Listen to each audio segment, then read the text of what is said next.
Welcome, welcome. Getting late fast, guys. Week 16 NFL season. Just a couple weeks left. My voice is not in the best spot, if I'm going to be honest with you guys. Got back late last night from Columbus. Got a good win up there, but we're struggling today, but we're ready to fight. We're ready to fight for a win.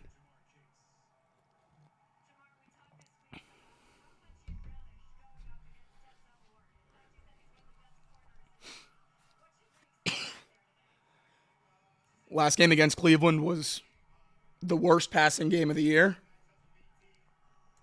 Hopefully that can change today.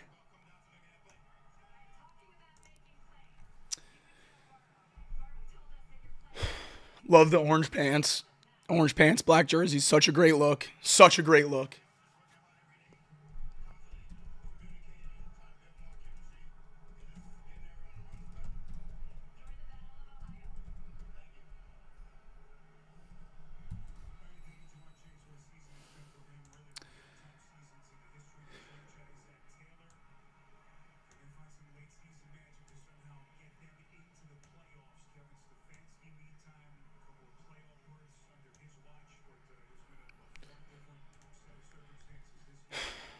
Bengals will send it away. Browns back deep to return.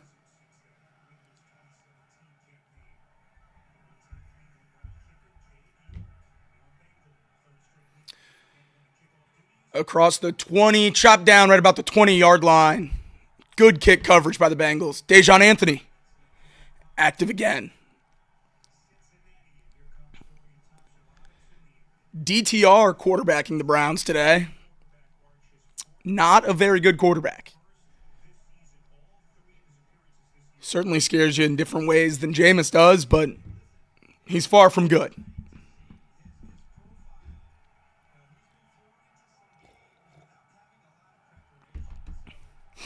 First play of the game is a handoff, and Jerome Ford breaks it. That's a first down. Oh, boy. 50, 40, 30, 20, down to the 10-yard line. A 65-yard run for Jerome Ford on their first play of the game. Welcome into the Bengals defensive experience, ladies and gentlemen.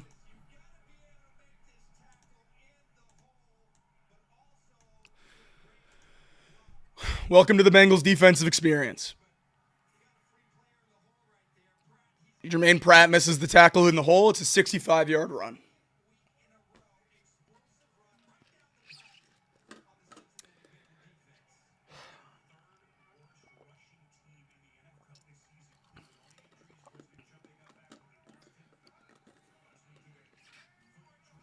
Third worst rushing team in the NFL. 66-yard run to start the game.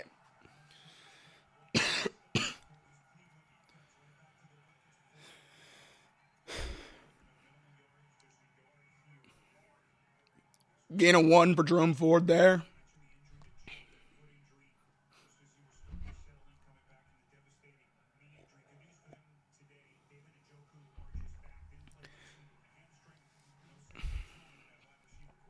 Njoku back in action for the Browns. Killed the Bengals last time.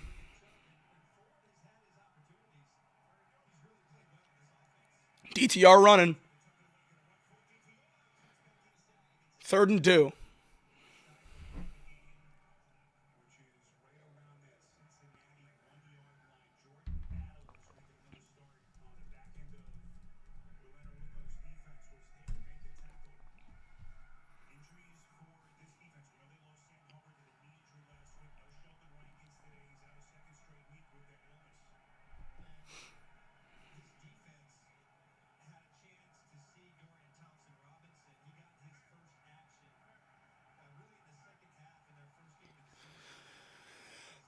Third and 2. Bengals burn a timeout.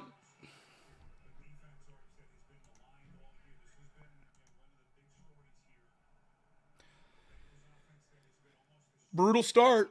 Brutal start. Get it out of the way, I guess.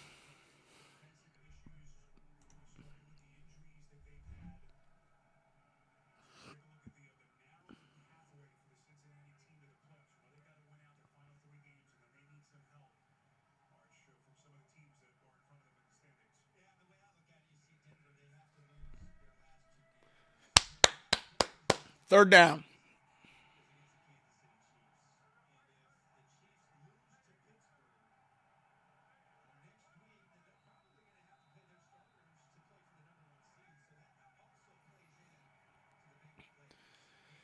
Handoff up the gut. At least a first down. I don't think it's a touchdown.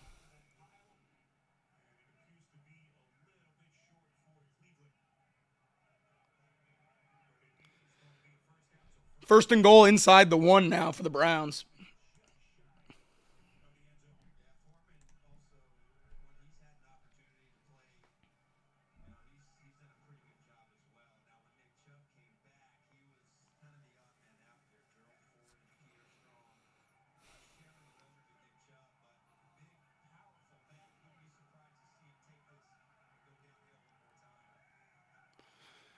It's another run up the gut. This time he's going to get in. Yep.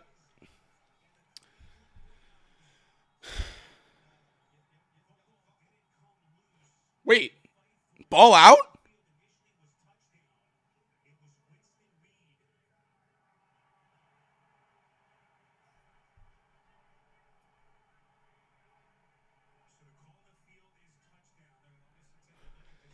Touchdown, but it'll be reviewed. Oh, that ball's out. Hold on. That's our ball.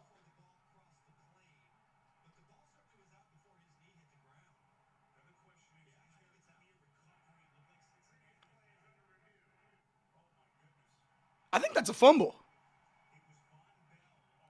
Did Von Bell recover it?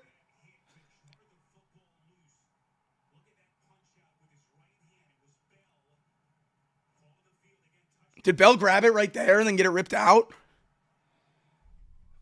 Clear recovery, maybe.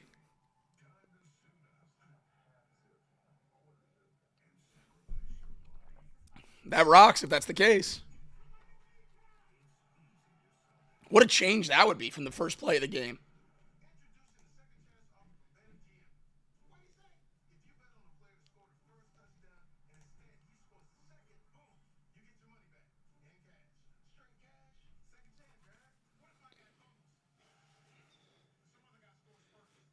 We'll see what happens.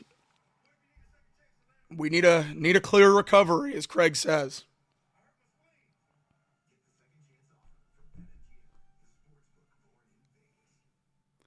It's definitely not a touchdown because the ball was out.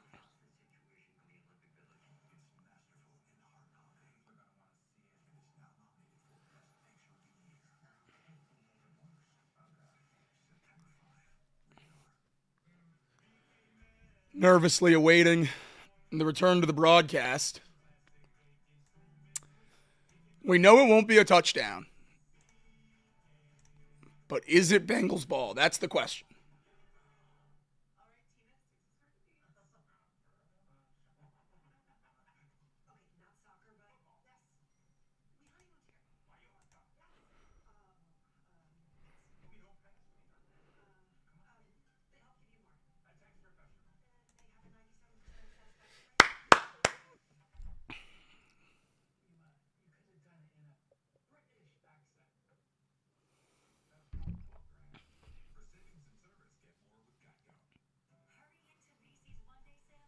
Bengals ball, baby.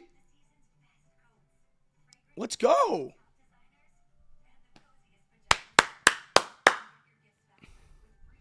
That's big time. That is so huge.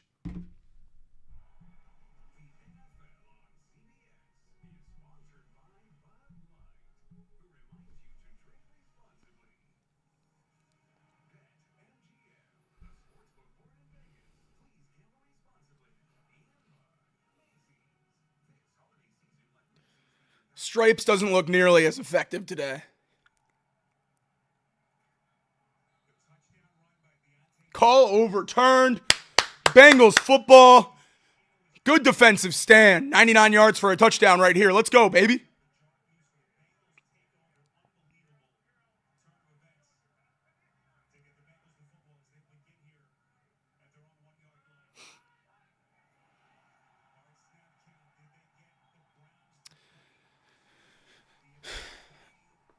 And that's going to be offsides on the Browns. Let's go.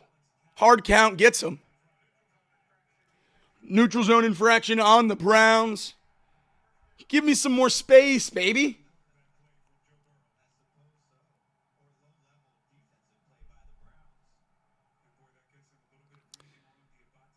In other news, Dorian Thompson-Robinson is in the medical tent. Jameis Winston is not the backup quarterback today. He's the emergency third-string quarterback, so that's important. Burrow throws, caught by T. Higgins. Close to the sticks.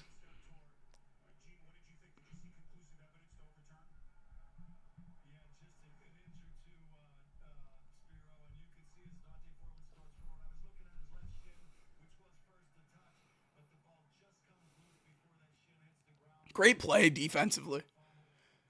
Von Bell poking it out.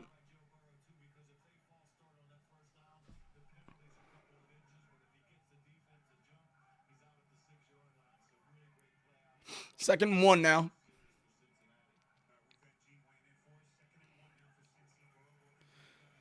Handoff Chase Brown, first down. Move those sticks, baby.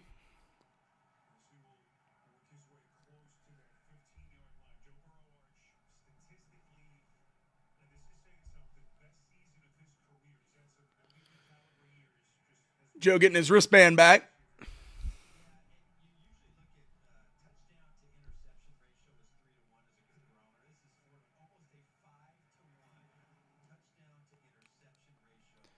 Six straight games with 250 and 3 touchdowns for Joe Burrow. That's the most since 1970.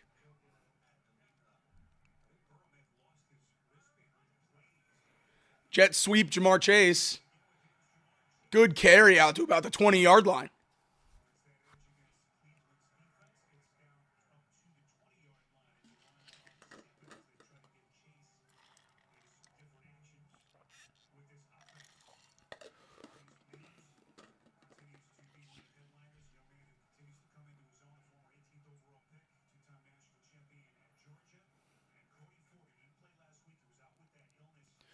Cody Ford back in the lineup for the Bengals after being sick last week. That's big without Orlando Brown. Jamar Chase in motion. Burrow looks that way, fires, it's caught, first down. Breaks a tackle out across the 30. First down Bengals.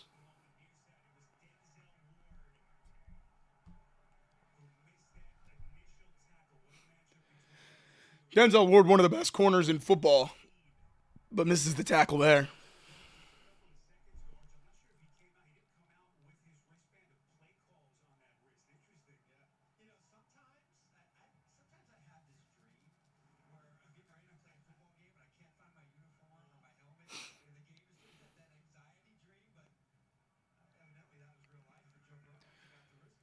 Jamar in motion, handoff Chase Brown. He's through to the second level. First down, 50. There we go. Across midfield for Chase Brown. 2 carries, 24 yards. Hell of a start for the kid.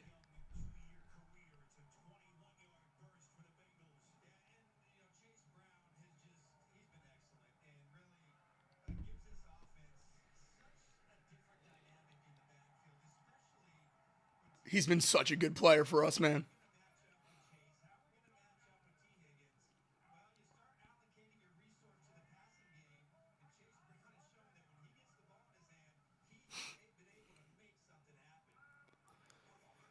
Play action pass. Burrow fires. First down. T. Higgins. There we go. First down. Offense is cruising.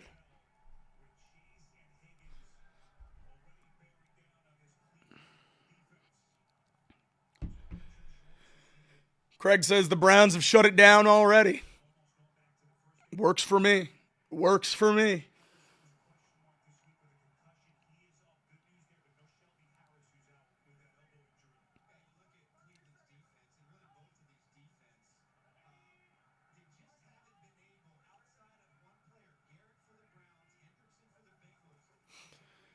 Pitch to Chase Brown. He gets through. First down and more. 10-5. There we go. Inside the 5, baby.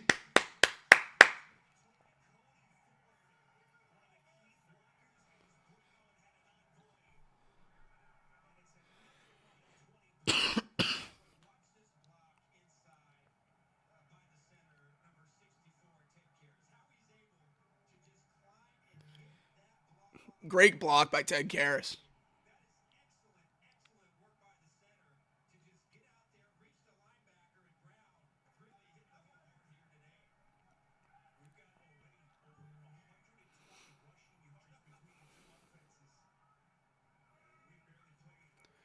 Burrow scrambling, fires, touchdown. If Joe Burrow, holy cow, man.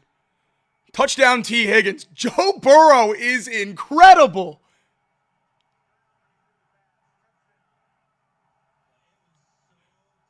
Burrow just shaking his head. He can't believe it either. We got to see this replay. Oh my gosh.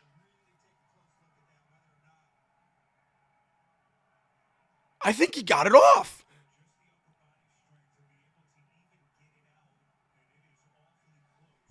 I think he got it off.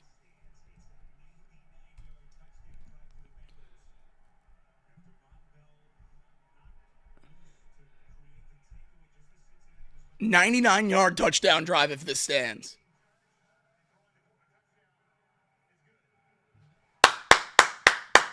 Touchdown.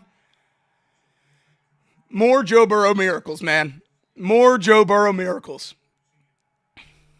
Cade York going to try to knock it through for the extra point. Snap, hold, kick. 7-0. 7-0. And I hear that Bengal growling, mean and angry. Here he comes a prowling, lean and hungry, an offensive brute. Hoo hoo hoo, run past our boot. Hoo hoo hoo. And defensively, he's rough, tough. Cincinnati Bengals, that's the team we're gonna cheer to victory. Touchdown Bengals, put some points up on that board and win the game for Cincinnati. Woo! What a drive. What a drive. What a song. What a throw. Let's go, baby. Let's go.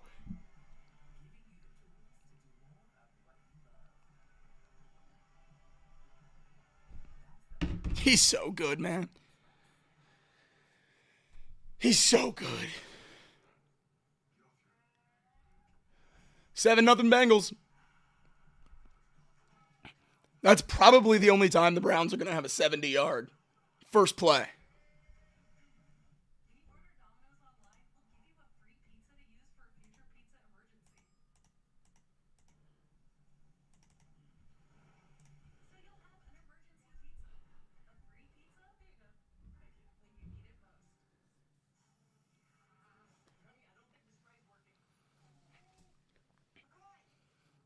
Let's just cruise, guys. Let's just cruise.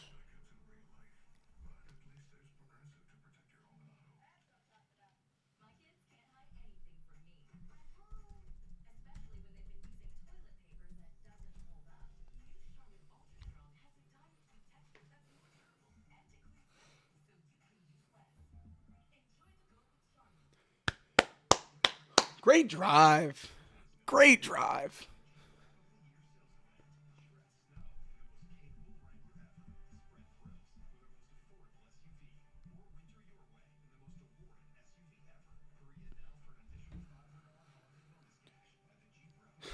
That's just unreal. I'm just watching it again. He's so good.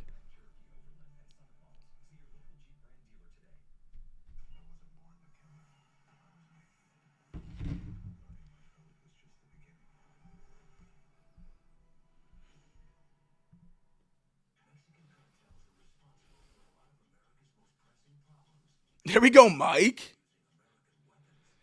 Mike Ackley checking in from Paycor. Love that. Love that.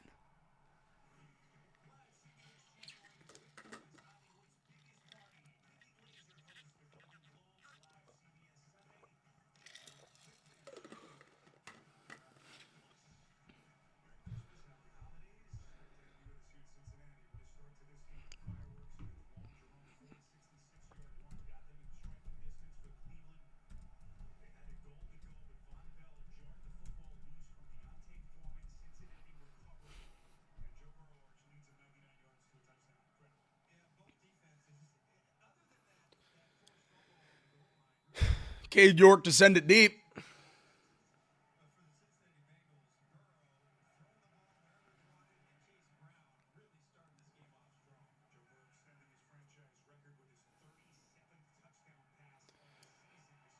Jerome Ford on the return, out across the 25.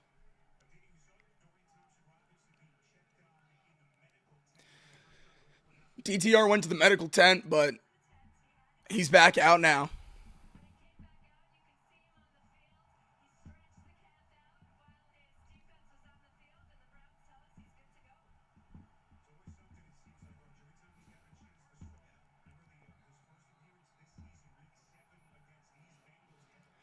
First and 10.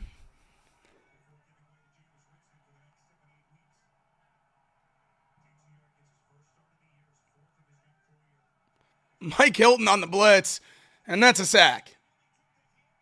And that's a sack. He is so good off the edge. So unbelievably good off the edge.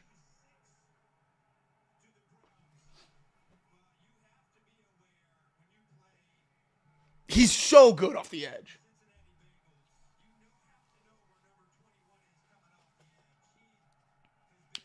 Instant.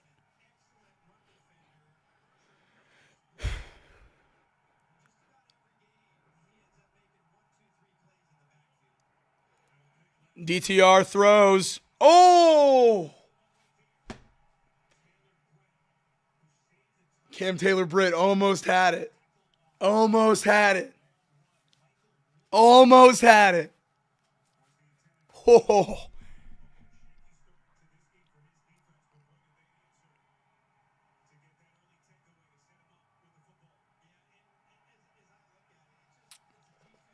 Third and 16.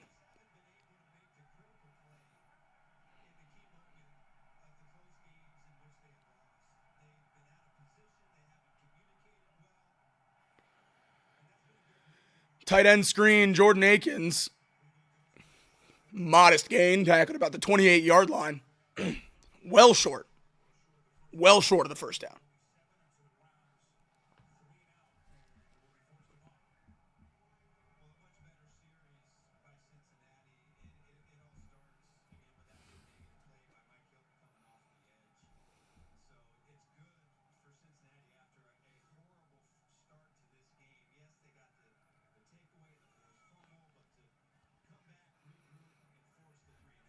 Cody Bjorquez back to punt.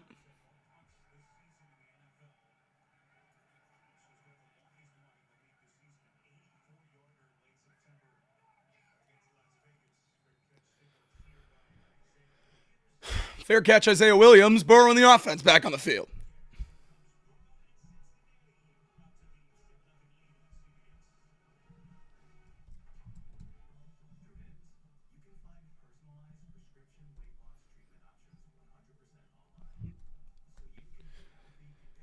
Step away for a second. I'll be right back before the Bengals offense takes the field. Who day, everybody. Good start.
Back in action.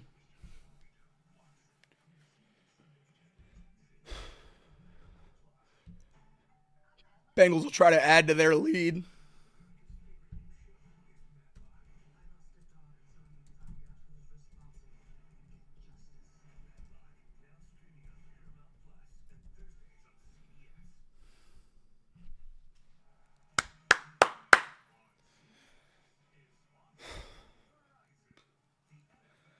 Maybe the last time that the Bengals play Myles Garrett as a divisional foe.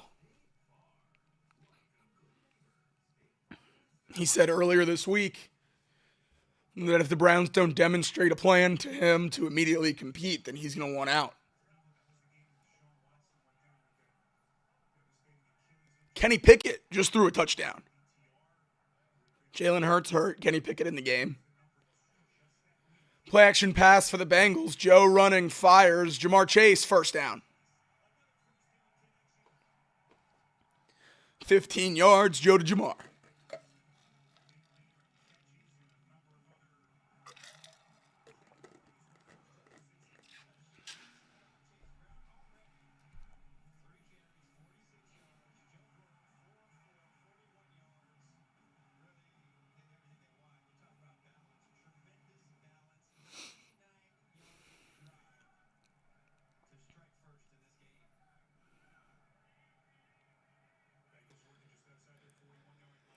First and 10 now. Jamar Chase motions to the top of the screen. Play clock down below 5. Snap off. Burrow fires. Chase for another first down. It's too easy. It's too easy.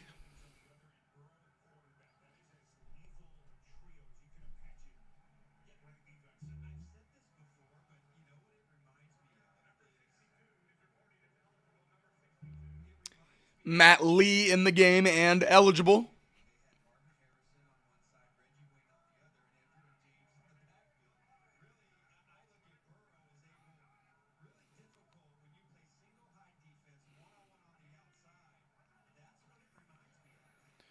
Handoff Chase Brown.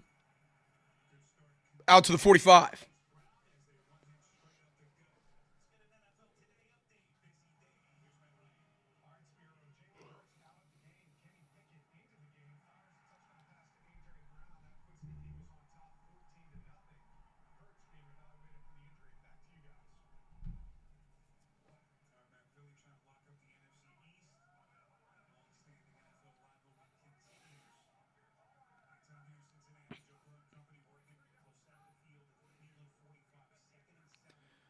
Jamar Chase in motion.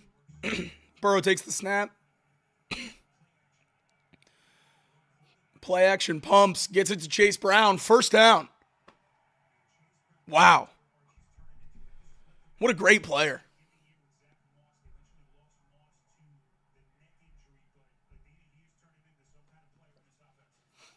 Pump and pass by Joe. Good catch by Chase Brown. Turns, gets upfield.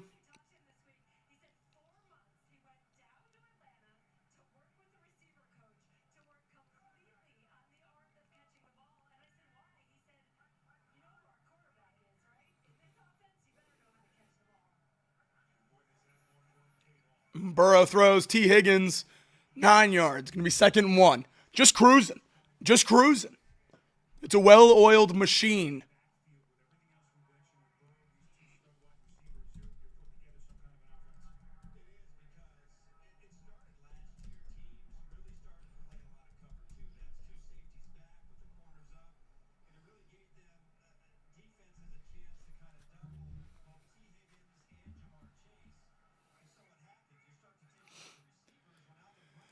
Burton and Yoshivas at the bottom. Chase at the top. Handoff Chase Brown. He's going to be tacked up in the backfield. 3rd and about 4.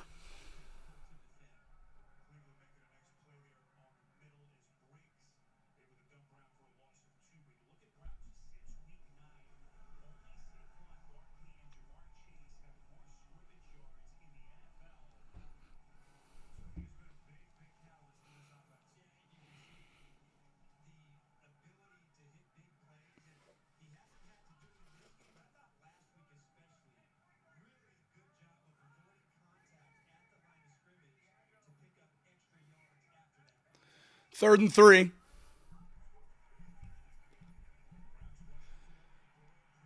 avoids the rush, jumps and throws. Just barely over T. Higgins, incomplete. Burrow took a big hit, and that would have been another crazy touchdown. 4th and 3. First incompletion on the day for Burrow. Oh, he had T wide open.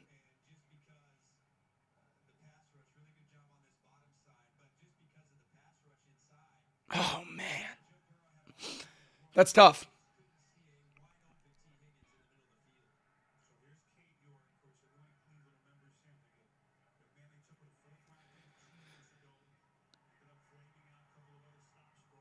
Cade York kick, no good.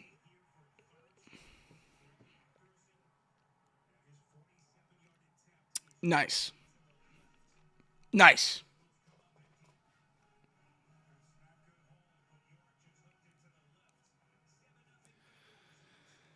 Good snap, good hold, no good.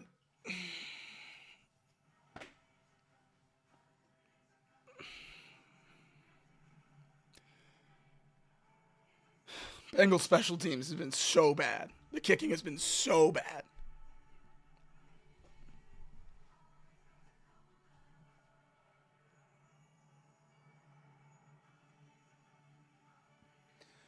Man, that stinks.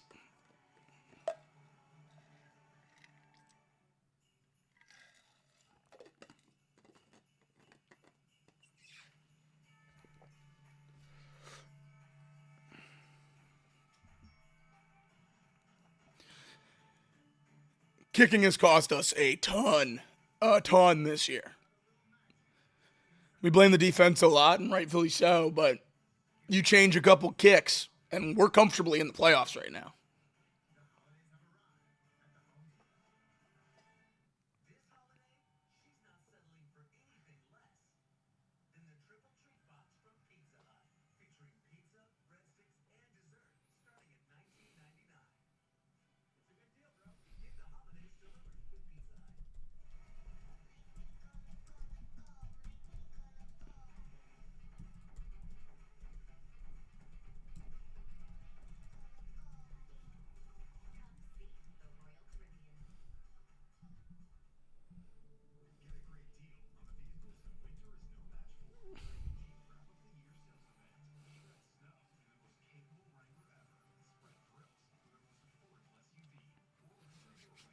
If they could play all 3 phases, we'd be leading the division.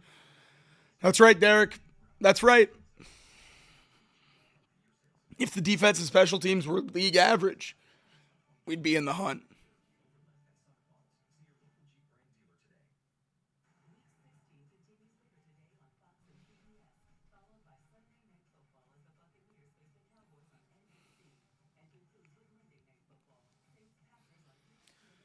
We got to go for it. Just go for every 4th down. I'm with that. Good recommendation for the chat.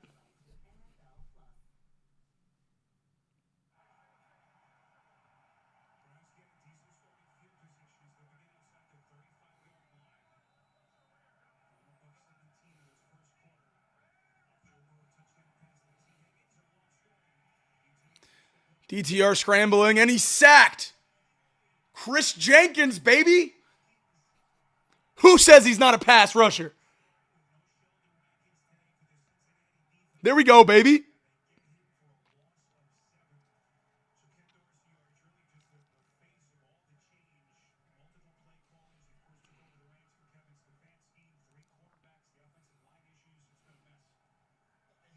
That's big time.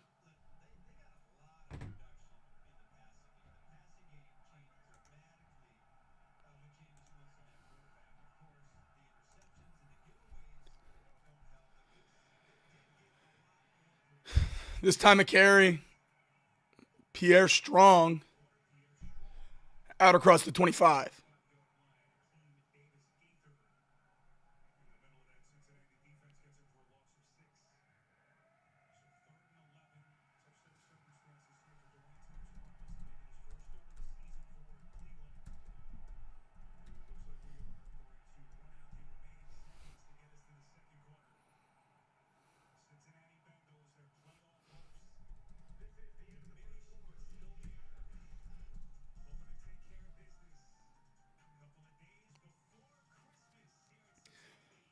End of the first quarter in Cincinnati. There we go. 7-0 lead. Would have loved it to be more. Would have loved it to be more. But here we are, and we'll take it.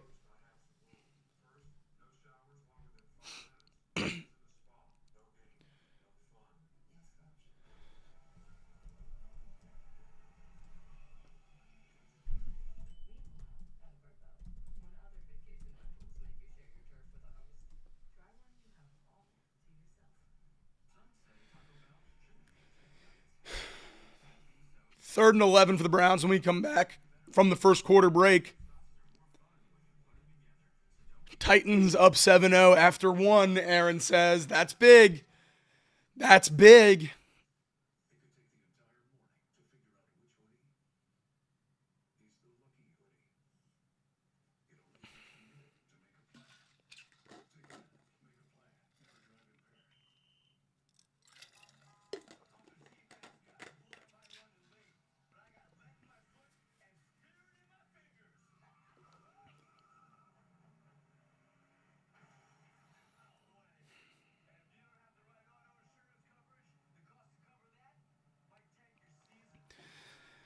If Tennessee can beat Indy, we are in a really good spot, guys.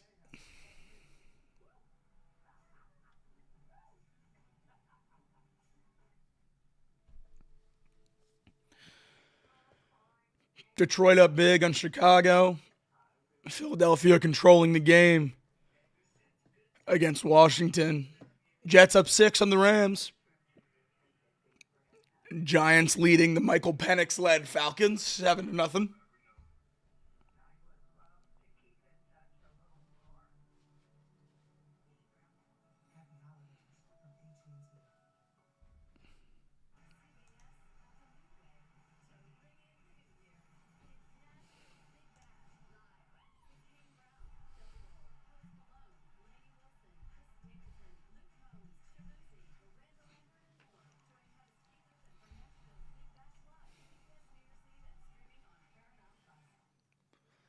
Third and 11 for Cleveland now.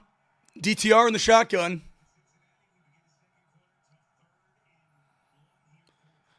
Come back from the break, already lined up. DTR takes the snap, fires over the middle. It's dropped. Good coverage by Josh Newton.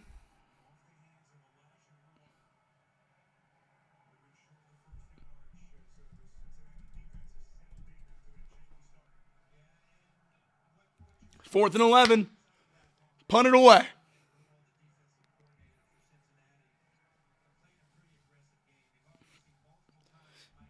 There's a shot of McPherson on the bench.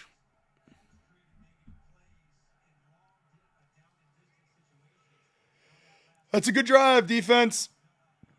Bjorka's punt. Fielded. No fair catch for some reason. Immediately tackled.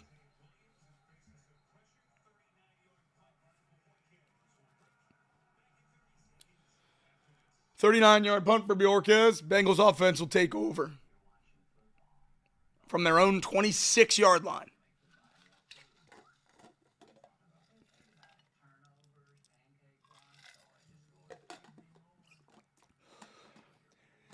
Yeah, Fisherman Guitar points out the home record under the Bengals logo up there. Yeah, not pretty. Not pretty. 1-5 is just so bad.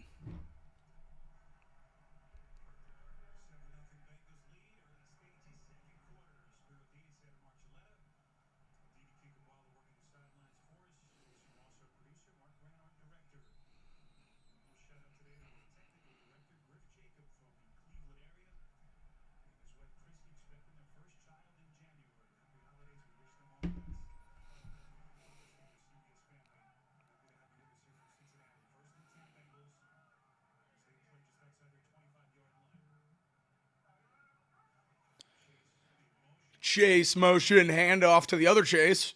Gain of 1.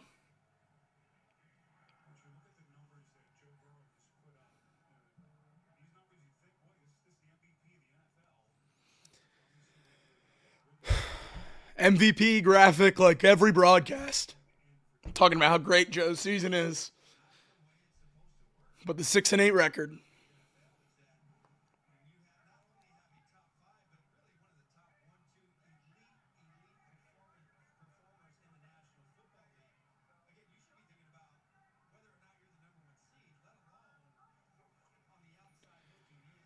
Burrow to T. Higgins. Ooh. Hit immediately.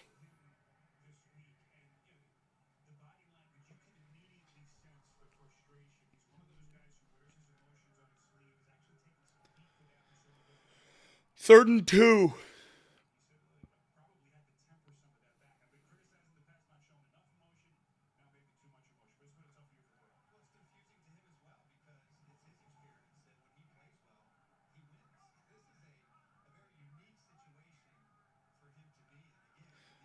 Empty set on 3rd and 2. Burrow scrambling.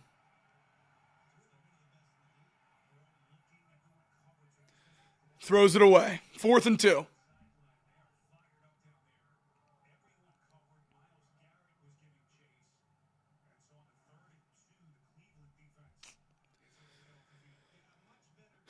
Cleveland defense holds up.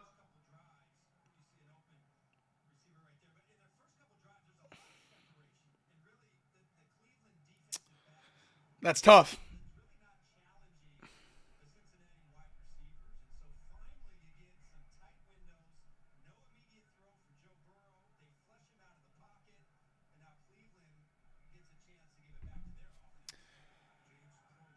Big kick. Ryan Rico caught inside the 25.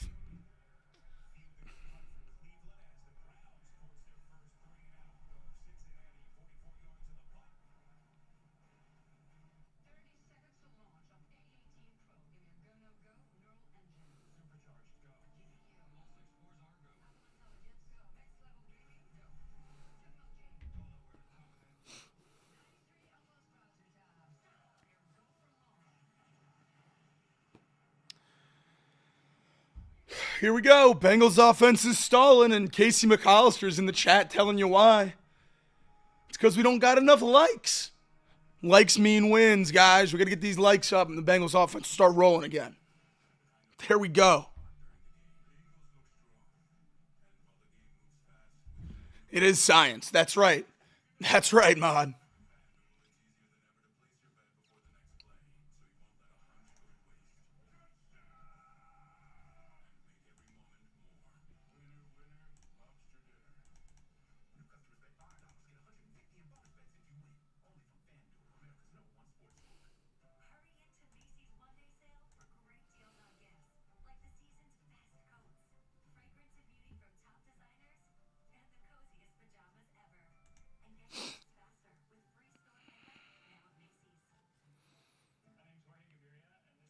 Likes mean deep passes to Chase. Blackmore gets it. Blackmore gets it. Browns will take over from their own 23.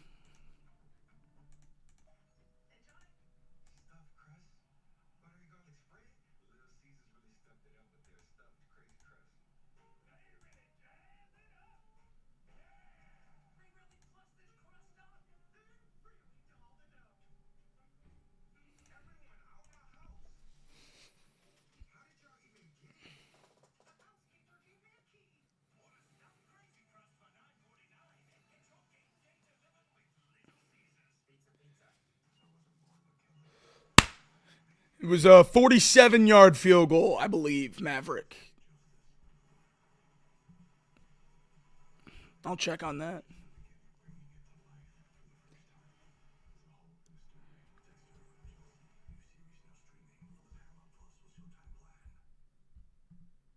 $47-yard field goal.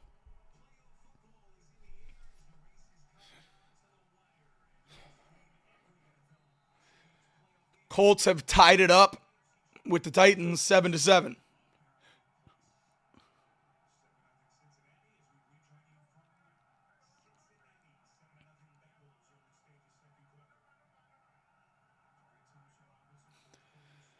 DTR hands it off up the middle. Brought down at the 25, gain of 2.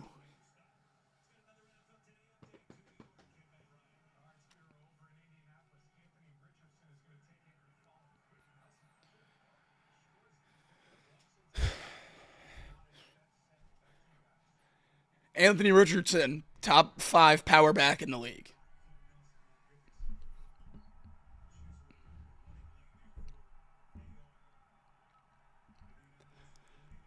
Need the Titans to get that one. Jerry Jeudy in motion.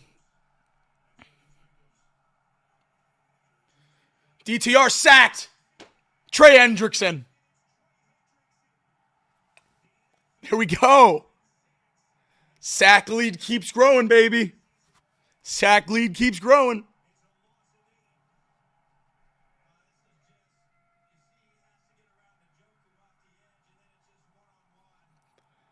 One-on-one with Trey Hendrickson's not going to go well for you.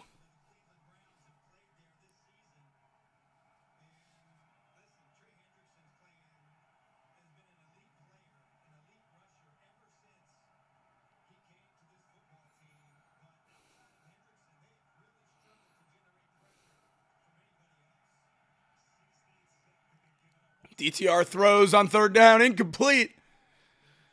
About 6 Bengals defenders in the area. 3 and out, punt coming on 4th and 16.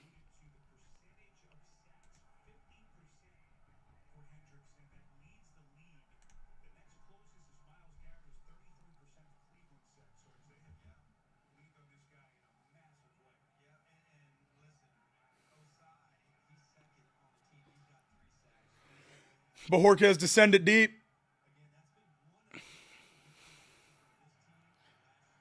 Decent return here out to about the 50.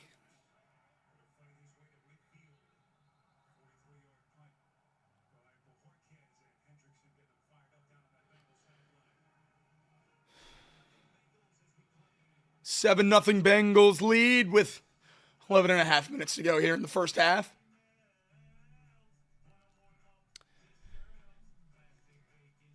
Bengals have it at the 50, trying to add to their lead.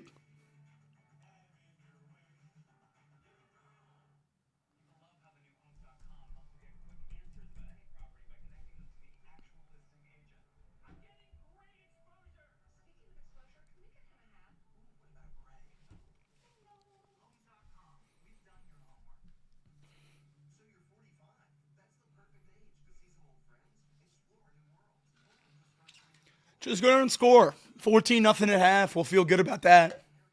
Well, then get a stop and score again. 21-0 at half.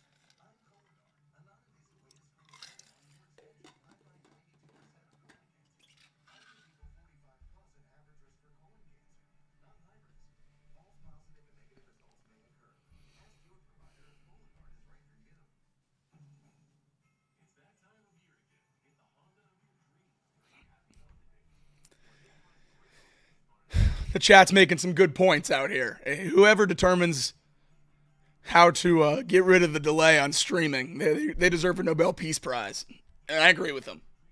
The fact that we can't all watch games without delays all at the same time, it's crazy.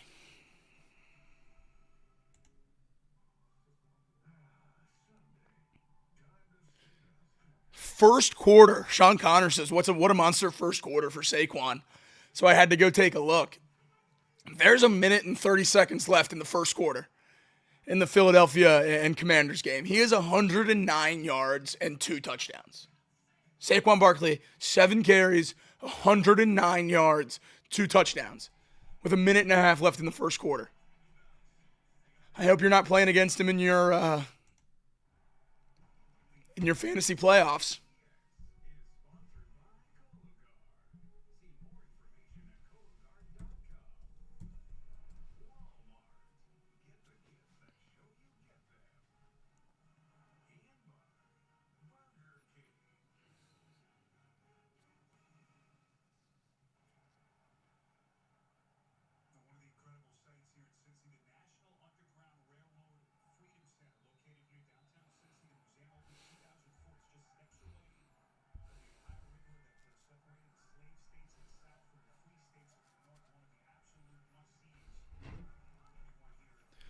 Burrow to throw, fires Gesicki out to the 45.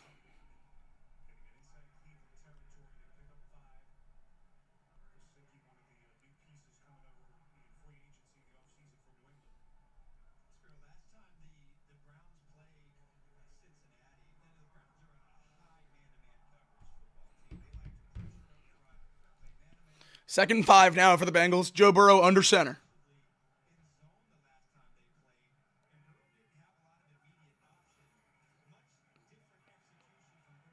Play action, caught by Chase. First down, breaks a tackle. Out across the 35. What a play. Boom, baby.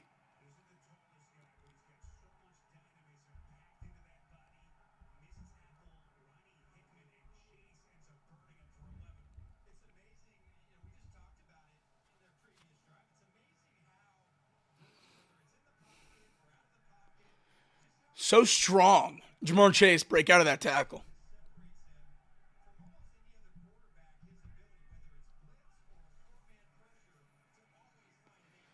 Burrow up in the pocket, fires. This one caught by Yoshivas. 15 yards, keep it cruising.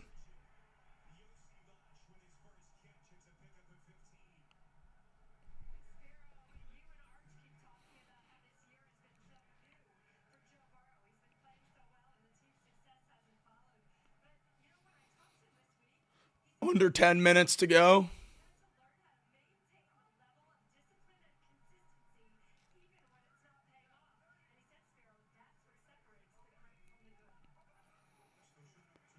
Handoff Chase Brown. Out across the 15. Bengals just moving the ball so easy, so efficiently.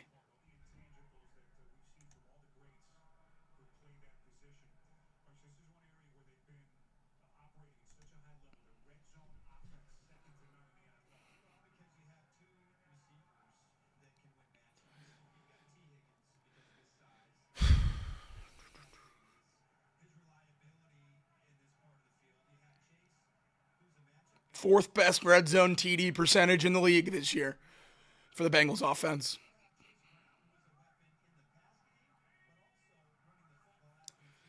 Burrow's throwing again. Fires T. Higgins, caught.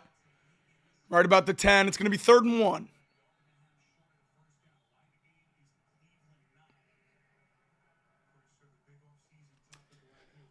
Third and 1.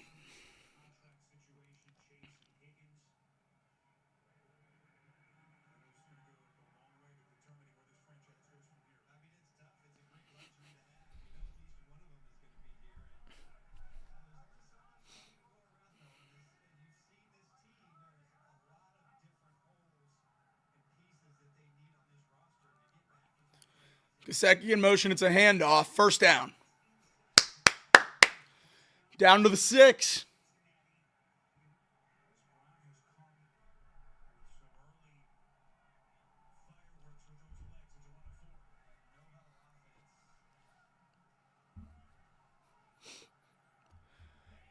First and goal now.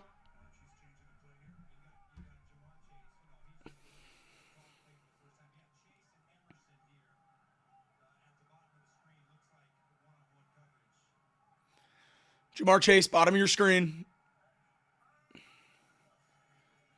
Burrow scrambles. He's running, he fires. Incomplete.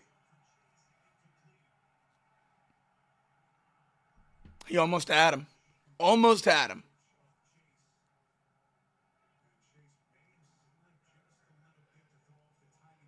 Almost had him. Jamar just lost his footing.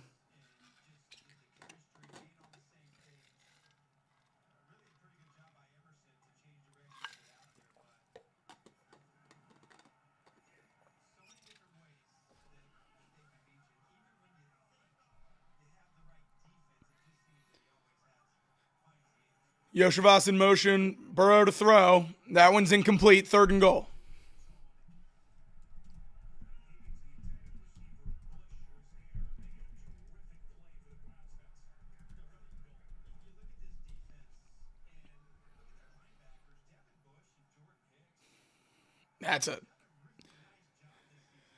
It's a really good diving play by the linebacker.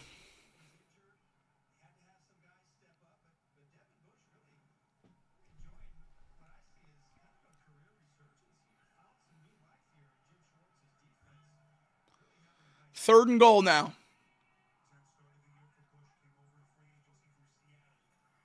Burrow fires, caught, touchdown Yoshi. That's what he does. That's what he does. In the red zone, you go to Andre Yoshivas. He's a monster. Touchdown monster. 6th receiving touchdown on the year for Yoshivas.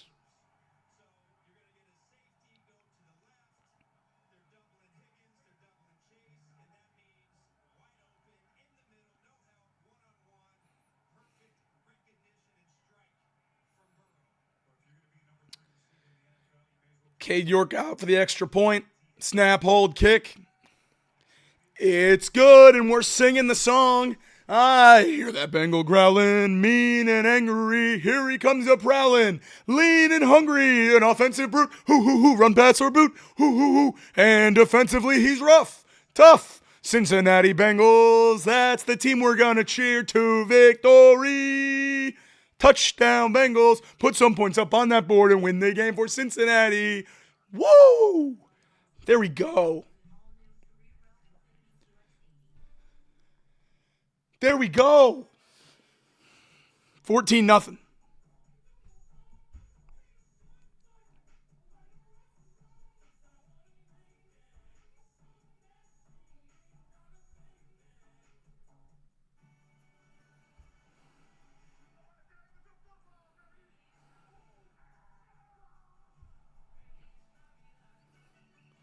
Taking this moment to check my fantasy scores. Bengals up 14-0. 7.5 minutes left in this first half.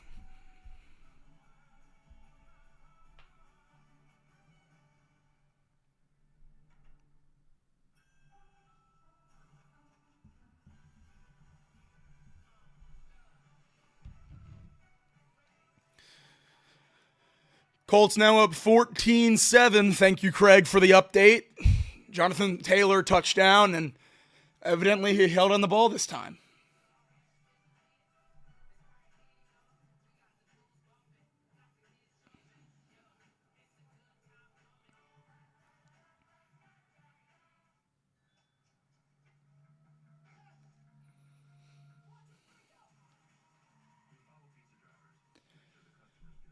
Lions up 20-0 on Chicago. Colts lead the Titans 14-7. Carolina stomping Arizona 20-3. Falcons up 10-7. Philly 21-7 over the Commanders.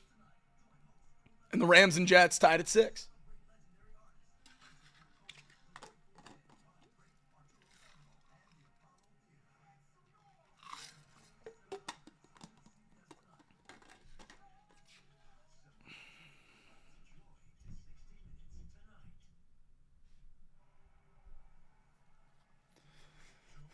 Let's get the ball back. Another 3 and out. Score again.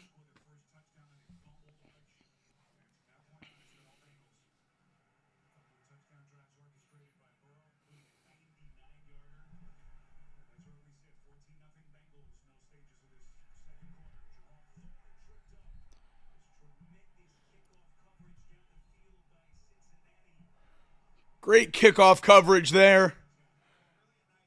Jerome Ford really unable to get going. Tackled inside the 20.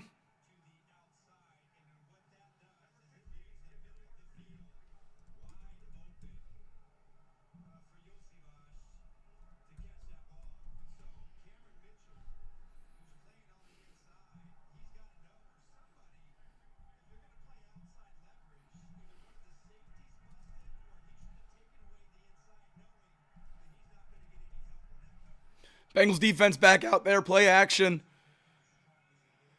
Swings it to Pierre Strong. It's a short gain, about 1. 2nd and 9.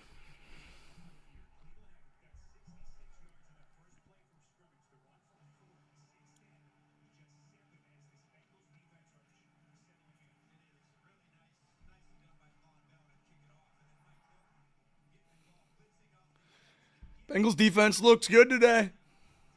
Outside of that first play, Jerome Ford breaks the 65-yard run. Since that first play, the Bengals defense has allowed 7 yards on 14 plays. That'll do. That'll do. Second and 8. It's a keeper for DTR, and he's through for a first down.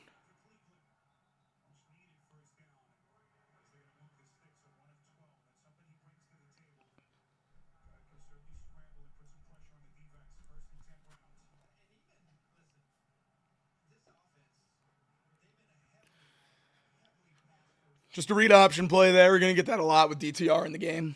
His legs are his greatest asset.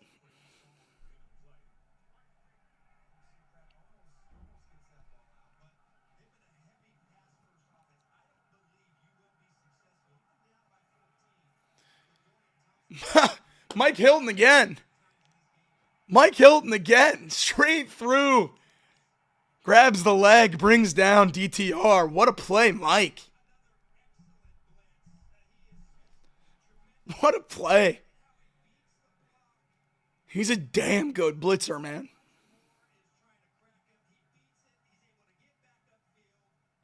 To hold on there. What a play. What a play.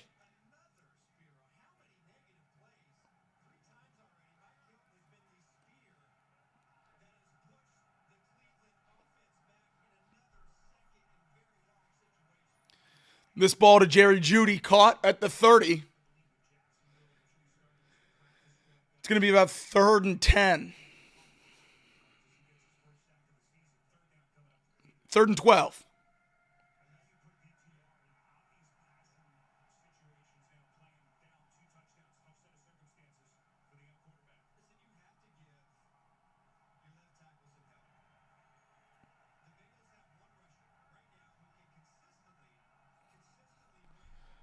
Third and 12 now. Bengals defense looks a little bit confused. Pressure makes DTR scramble. Across the line of scrimmage, tackled for a modest gain. 4th and long.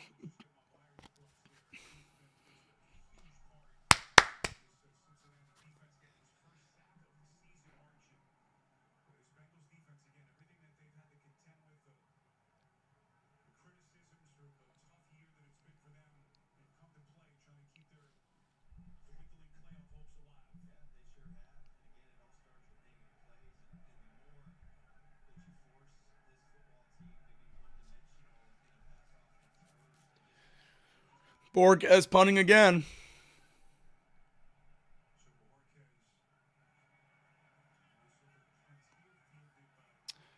Fielded by Williams at across the 30. Bengals offense will have about 4 minutes to work. We got a 2-for-1 opportunity. That's right.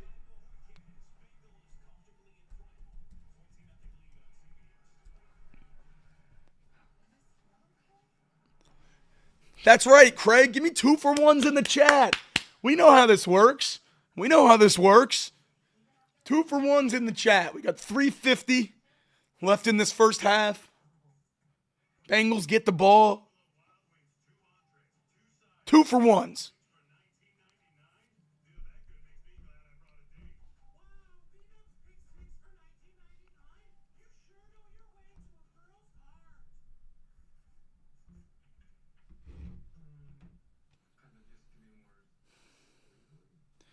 Devin Cochran is now in to play right tackle. Cochran in at right tackle. Mariners Mims is in the blue tent after the last drive, and Cochran will be at tackle for this drive. Hopefully not anything serious. Hopefully he can come back after half, but not good. Certainly not good.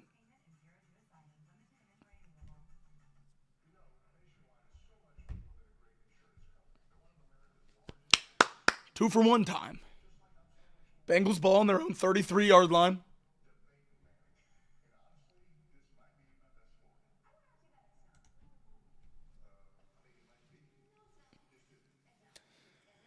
Put this away now. I agree, John. I agree.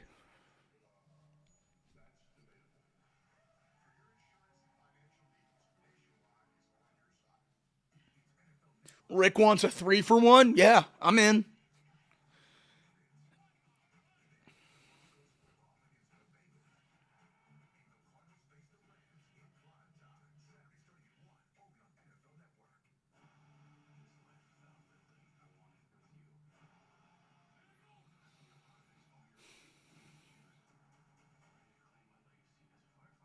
go down and score. And I don't know that this Browns offense can score 21 anyway. You get a 20-point lead against this team, you're in a good spot. Rest of the league not going the way we want. Niners Dolphins later tonight. Big deal for everyone.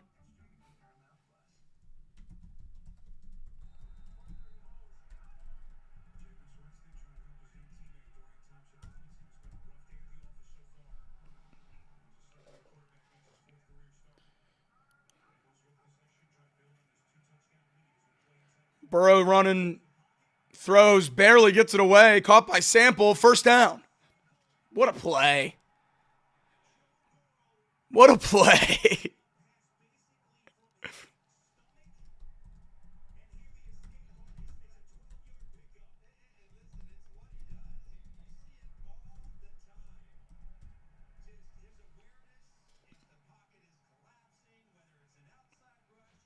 What a play by Burrow. First down.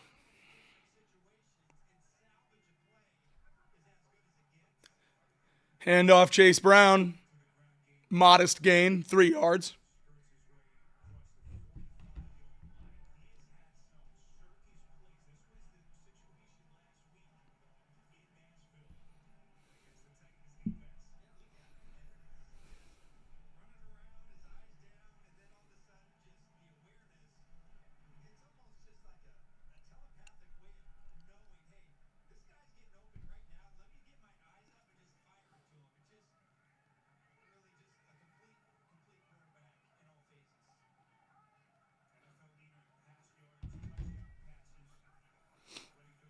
Play action, Burrow fires, whistles. One-hand catch by Jamar Chase.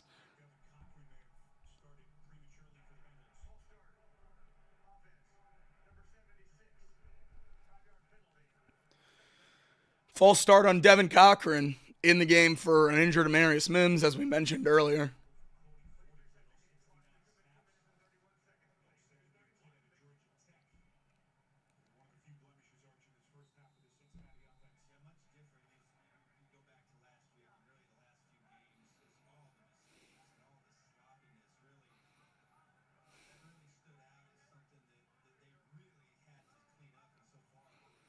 To run up the gut, Chase Brown. Stacked up.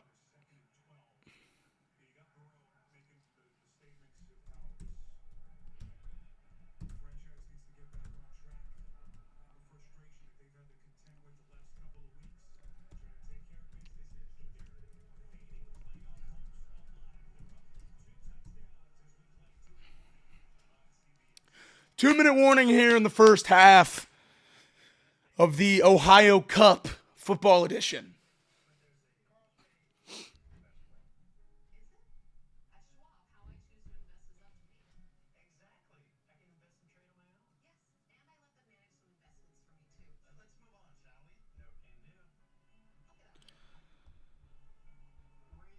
I like the deep ball. People in the chat asking for the deep ball. I'm in.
Burrow drops back to throw. He's running.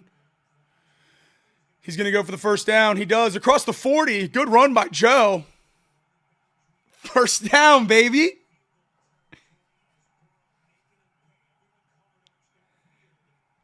They're going quick here, Bengals offense. Clock down to 1:39.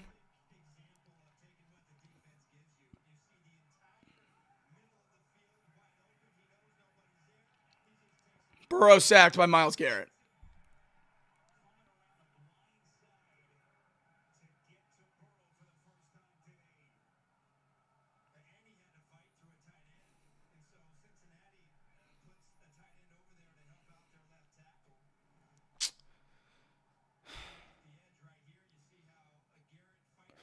Well, that's not a tight end, sir. That's Andre Yoshivas.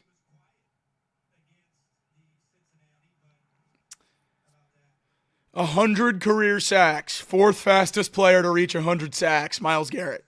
Such a great player.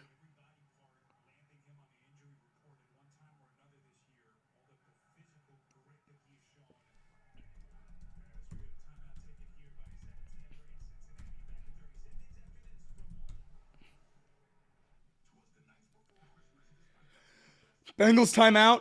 1 left. 52 seconds to go.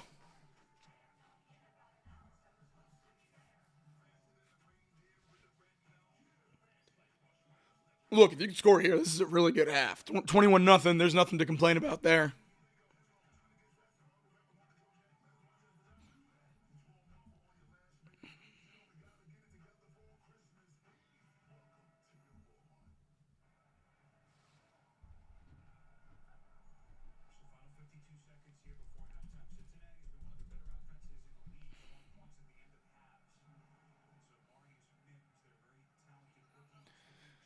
Marius Mims, helmet on, but talking to Frank Pollock.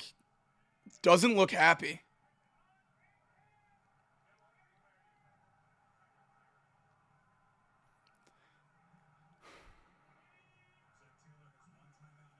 Burrow to throw, free rusher. He fires off his back foot. It's going to be incomplete, 3rd and 18.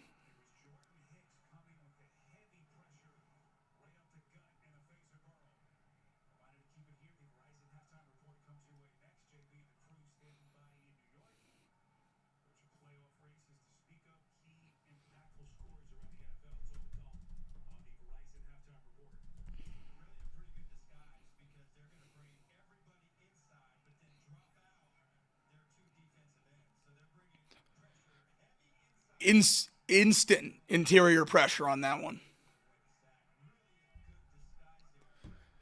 3rd and 18 for the Bengals. Burrow fires underneath. Caught by Chase Brown right about the 40. Seems like a 2-down play.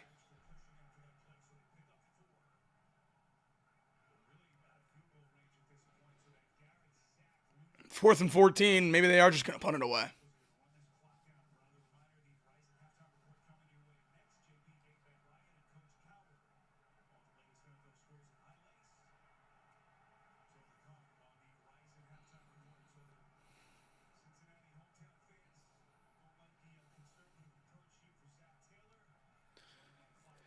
Bengals going to punt it away. Timeout with 3 seconds to go in the first half. I'd throw a Hail Mary. Why not? You have 3 seconds left.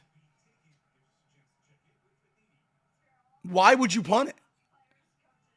Mims is fired up on the sideline. I don't know what's going on there.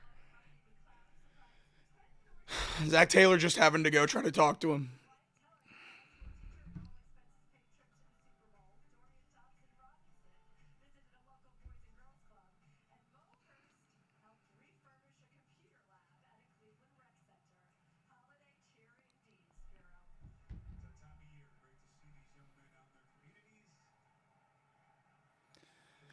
Yeah, a lot of people taking guesses in the chat here about what's going on with Mims. I'm not sure. We'll certainly try to figure out at halftime. Oh, cool. We're going to try to kick a 60-yard field goal. What? All right, Cade York.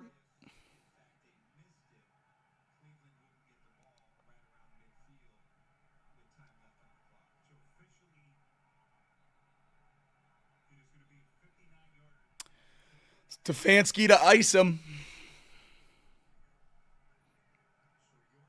I mean, there's no way, chat, right?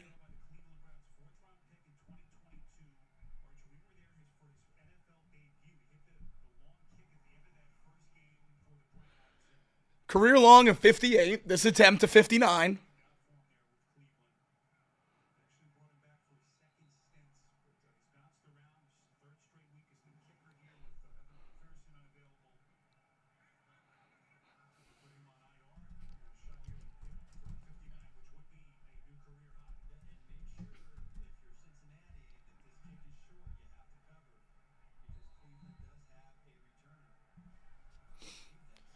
$59-yard attempt.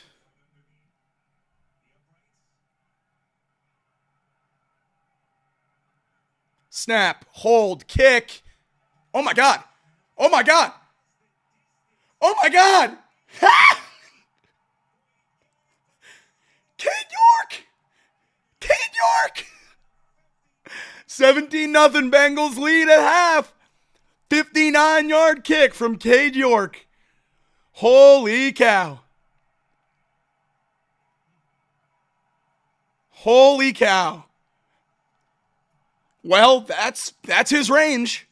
Because that sucker barely got over that bar. But they all count just the same. What a kick, Cade York. What a kick, Cade York. Vibes are high. Vibes are high at halftime. 17-0. Bengals get the ball. The optimism got that done, chat. The optimism got that done. I'm going to step away momentarily, and I'll come back, break down some of the first half, take a look around the league, and then stick with you for the whole second half here on Chatterbox Bengals. Thanks for spending your Sunday with me. I'll be back in a bit.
It is halftime in Cincinnati. Bengals up 17-0 on Cleveland. Take a look at that box score before we kick off for the second half. Joe Burrow 16-21 for 150 yards, 2 touchdowns.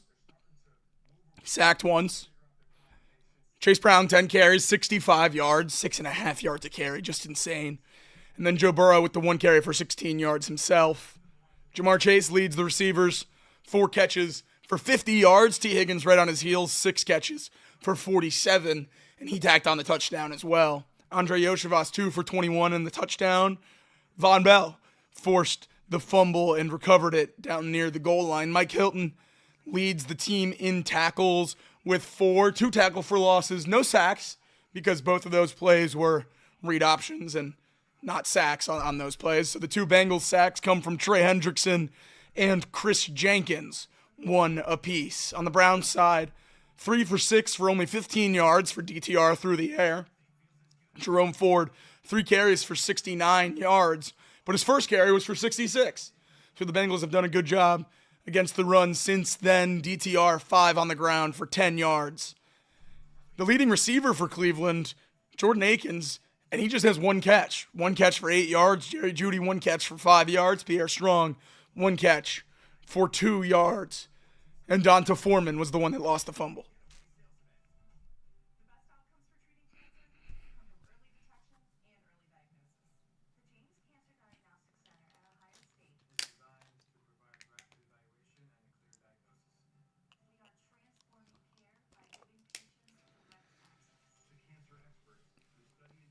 Halftime around the league. Not going our way in Indianapolis. Titans had an early 7-0 lead. The Colts now up 24-7.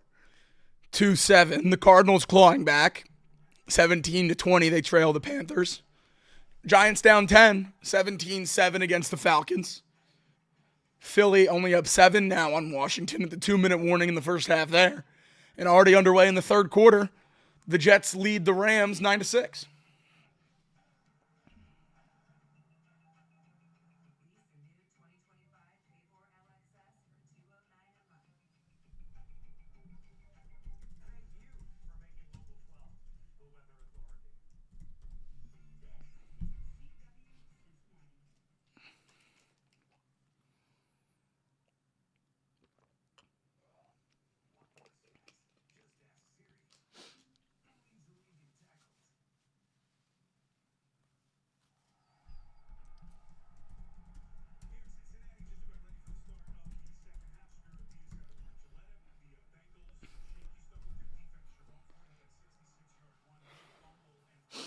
Coming back to Cincinnati for the second half. Bengals win probability all the way up above 95%. We'll get the ball here. We'll see if Mims comes back in the game. That's what everyone's wondering.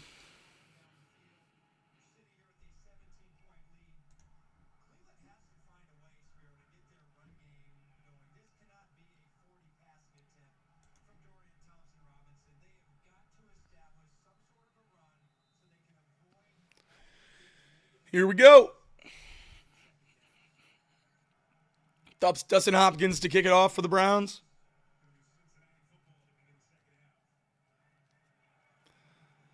Khalil Herbert on the return. Sorry, that's Burton. Gets around one blocker out to about the 25. Good return by Burton there. He and Herbert have been back as the return men since the injury to Charlie Jones earlier this year.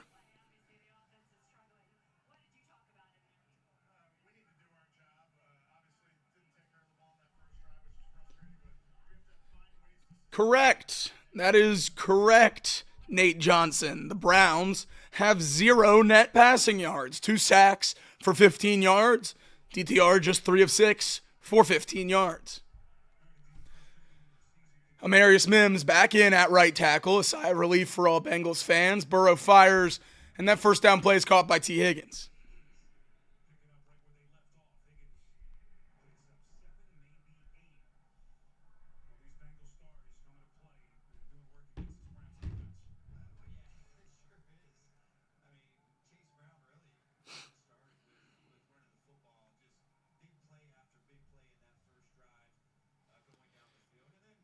Most of the replacements on the offensive line have honestly stepped up pretty well. I mean, pretty consistently. The worst lineman on this team are the everyday starters at guard. Second down handoff to Chase Brown, gets back to the line of scrimmage.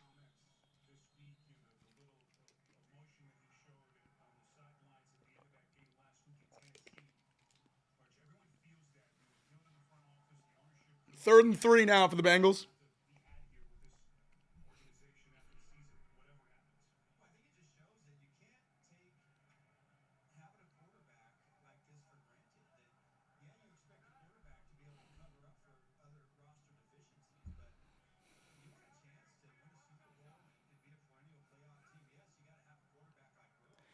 Empty set on 3rd and 3.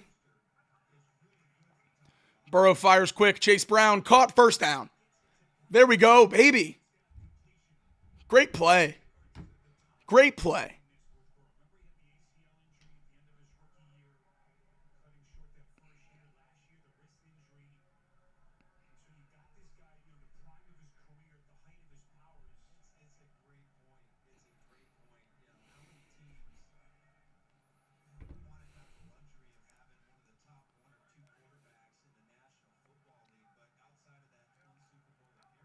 Mike Gesicki in motion. Burrow takes the first down snap, play action. He's going to throw. Instant pressure, but he gets away from it. He's running. He'll pick up a few before he's chased out of bounds by Myles Garrett. Flag at the end of the play for the late hit. About time we got one of those.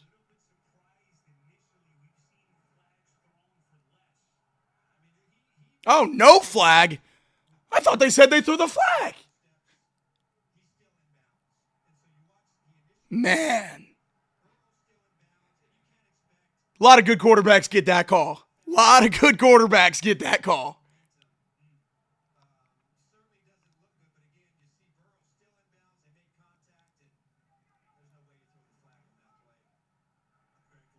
Oh, that's a killer. 2nd and 7, handoff to Chase Brown.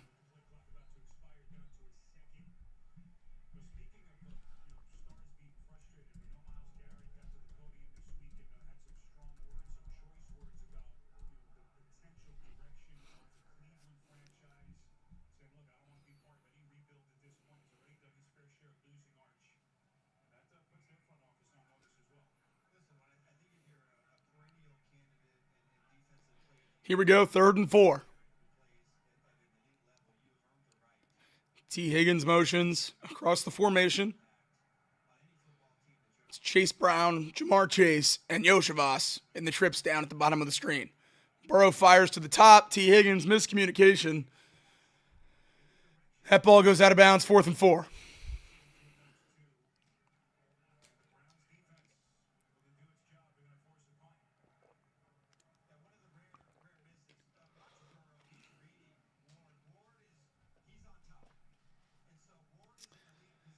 Yeah, clearly just a miscommunication there.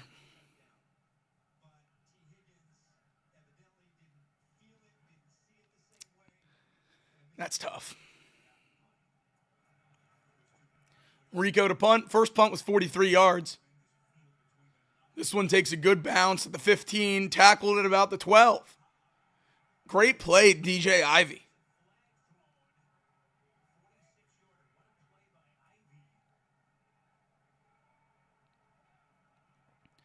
There is a flag down.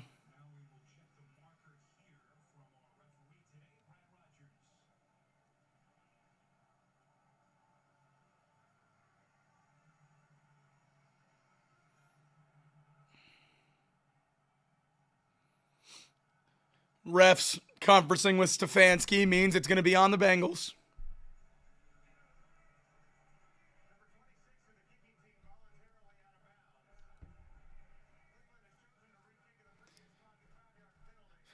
Bengals have to re-kick after a 5-yard penalty.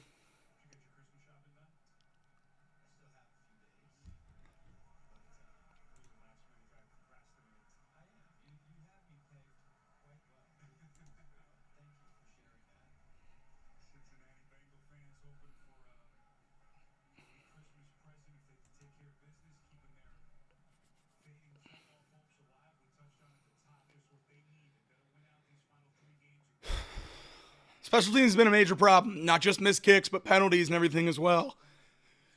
That falls on the guy that's been the special teams coach for a long, long time.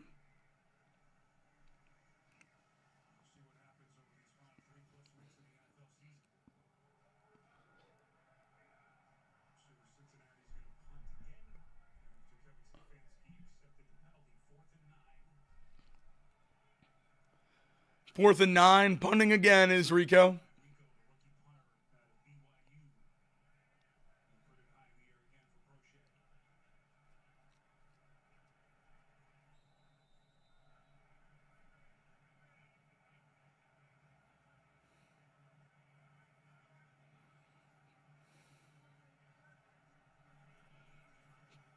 Punt by Rico. Fielded at the 20.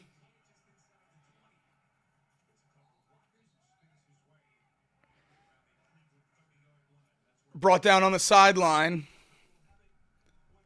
45-yard punt. Tackled at the 29-yard line.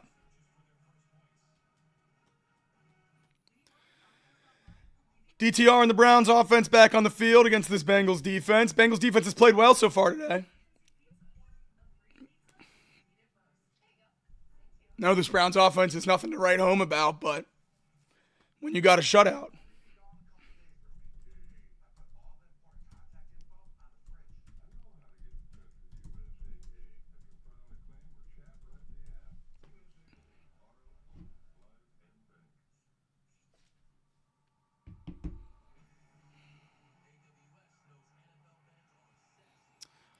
Yeah, that penalty gives them about 15 yards of field position on a 5-yard penalty. That's a shame.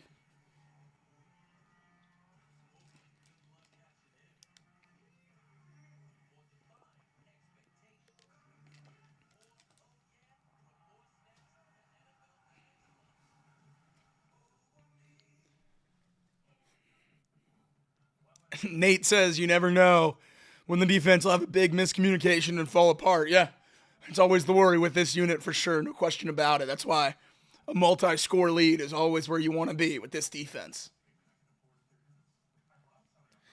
They can't blow it in one possession. Then you're in a decent spot.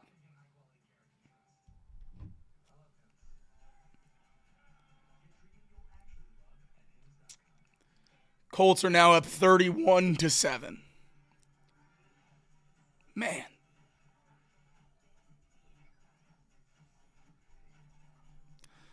That's a shame. That's really a shame.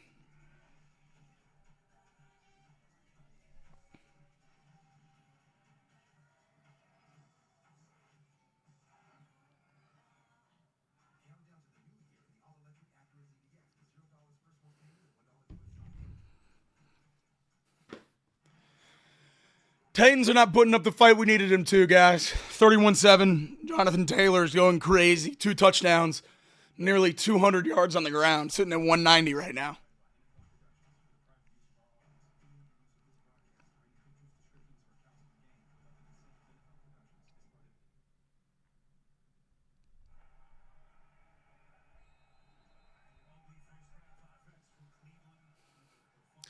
Fumble. Punt, punt, punt, punt for this Browns offense. This time a handoff up the gut. Short gain for Jerome Ford, just 1 yard.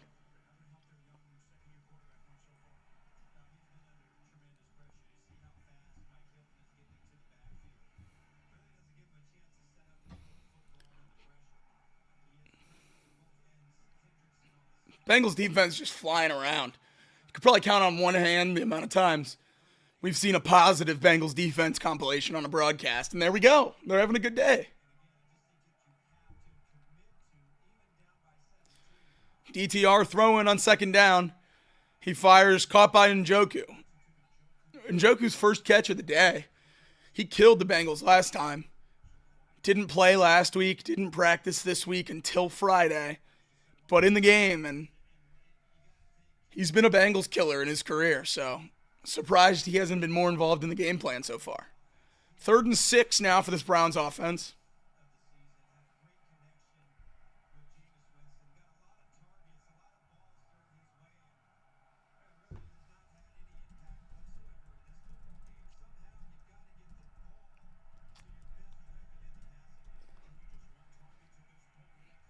DTR running.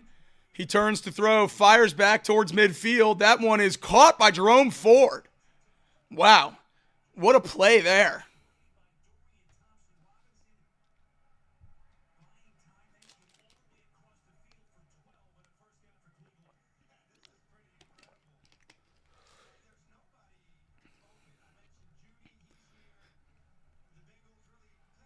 Nobody open.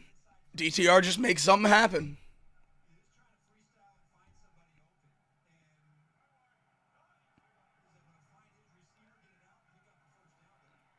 Play action pass. DTR fires Njoku again.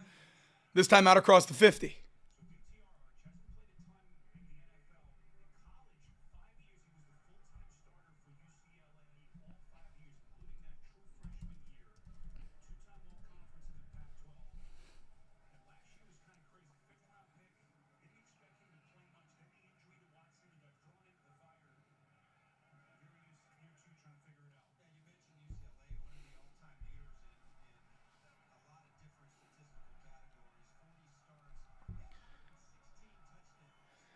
Screen pass here, fires out incomplete. 3rd and 4 now. Some pushing and shoving after the play. No love lost between these squads.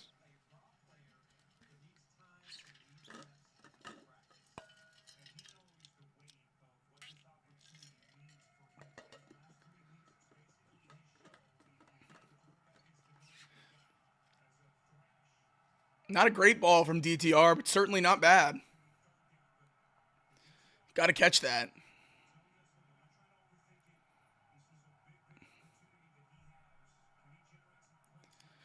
Jerry Jeudy, top of your screen. DTR rolls the other way.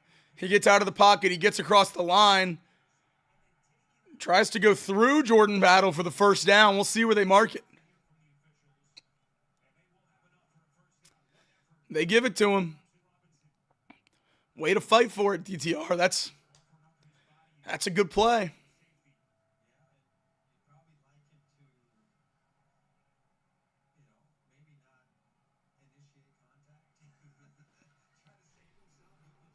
First and 10 now for the Browns. After that scramble.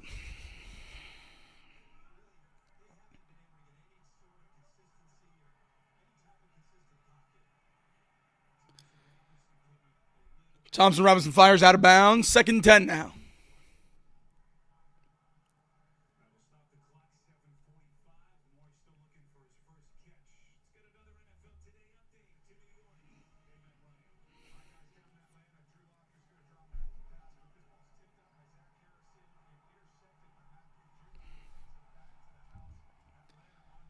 Falcons defense with their 2nd pick 6 of the day. Zach Taylor incensed on the sidelines.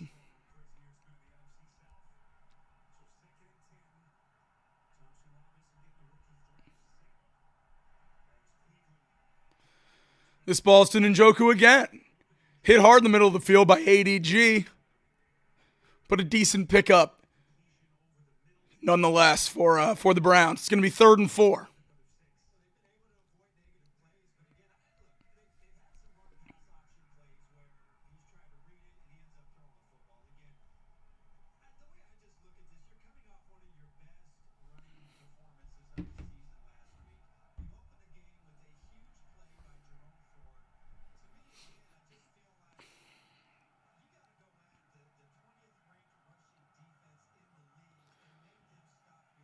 Quick throw there. No flags. Late flag.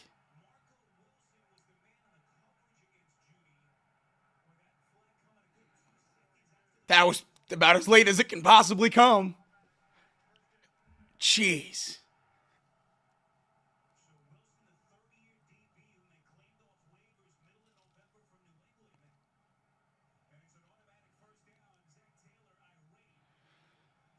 Zach Taylor's on the field screaming and yelling about it.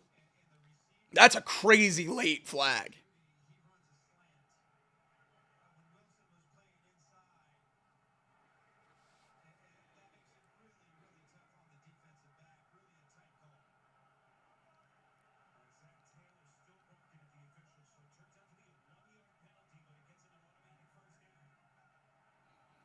Play action pass, good pressure, but the screen pass to Njoku's caught. He's across the 30, 25, 20, 15, 10, down at about the 6-yard line. David Njoku.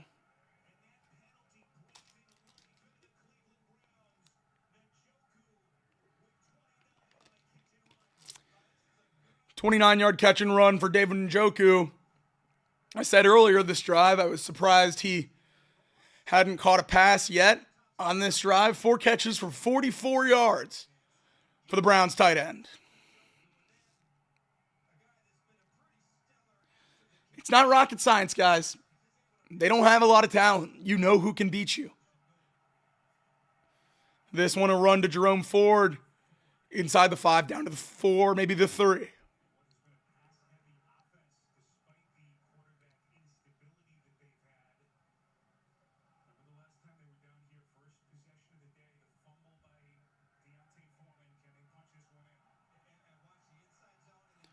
Second and goal from the 4. Handoff to Jerome Ford, right around and into the end zone, untouched. Untouched. Jerome Ford, touchdown.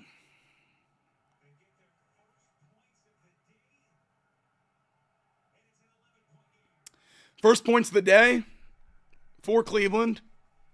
17-6 now, waiting on the extra point.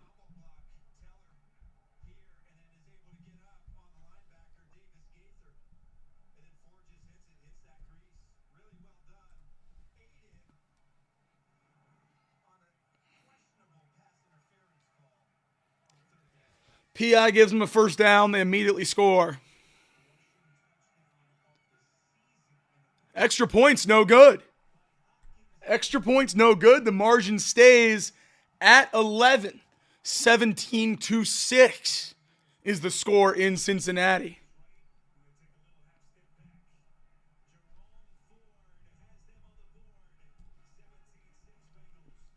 Bengals lead.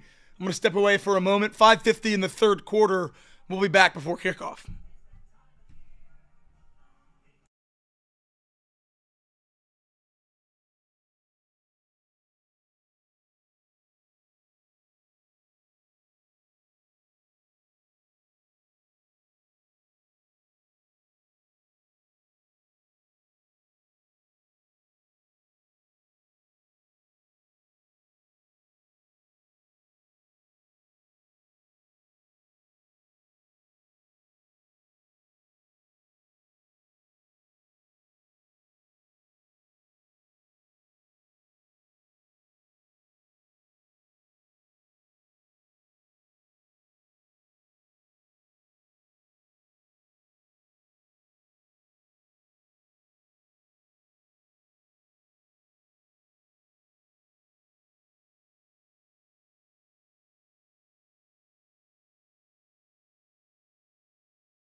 All right. Well, look, we didn't think the Bengals defense was going to shut them out.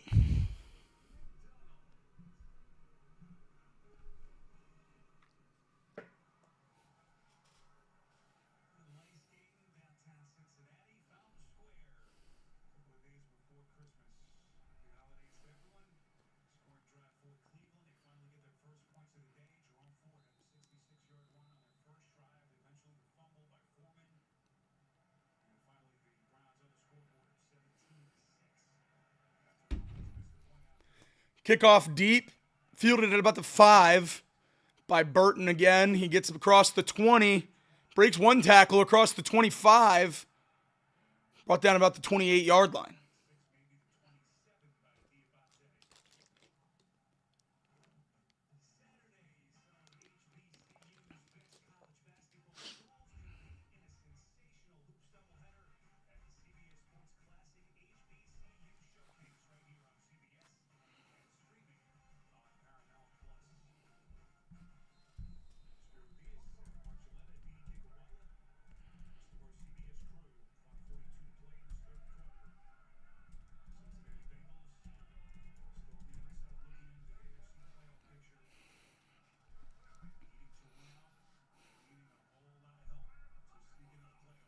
Play action, Burrow fires, tipped over the middle. Oh! Ball falls incomplete. Very lucky.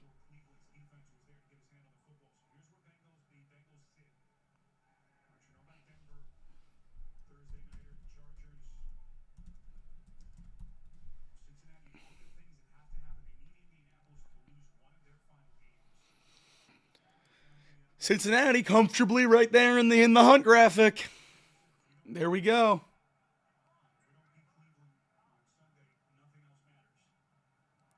Yoshivas in motion. Burrow to T.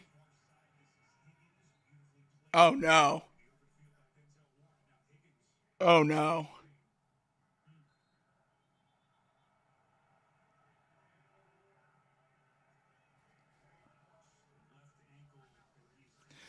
T immediately goes to his ankle after being tackled.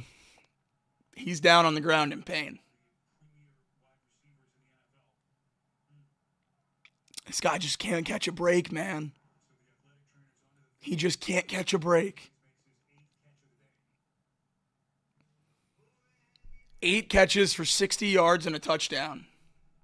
He just can't catch a break. Man. That stinks. That really stinks. That really stinks.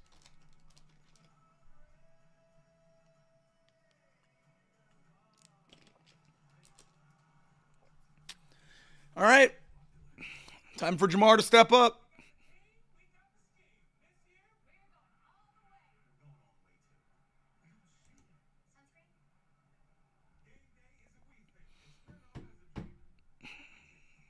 T. Higgins targeted 11 times today.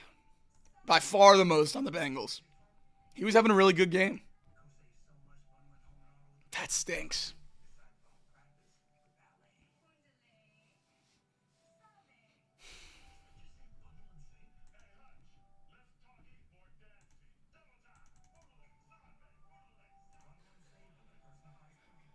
Anyone smarter than me know what happened?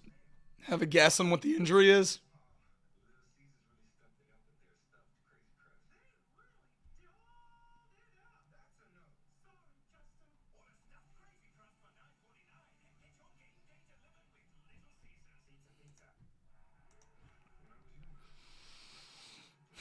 Yeah, we got to hope it's not serious. If T's out, yeah, it's a rough spot to be in. We know what this team is. This team's relying on the offense, putting up big points, and that's with T. Yeah, it's certainly an ankle injury. If anyone saw an Achilles or anything like that, just a sprain would certainly be good.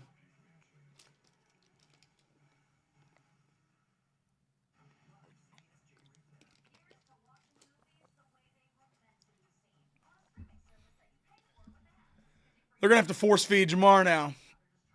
It's fine by me. Usually works out well for us.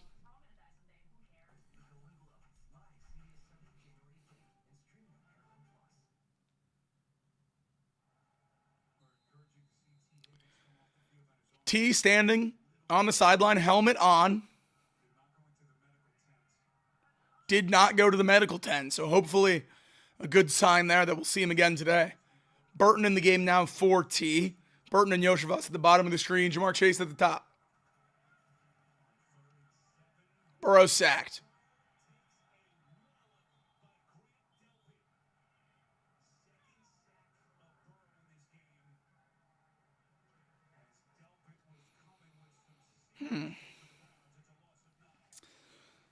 Loss of 9 on the safety sack for Grant Delpit. Bengals going to have to punt.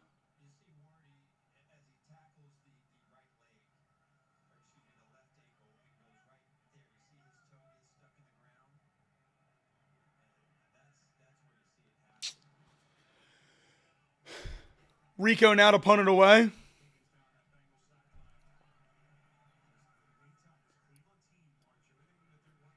Good kick. Down inside the 20. Prochet getting a good return out of it, though, out across the 35. Tackled at the 36 is Prochet. This Browns offense is going to try to cut into this Bengals lead. We certainly have a game here. Felt like a blowout for a while, but 17-6 Browns football, we certainly have a game.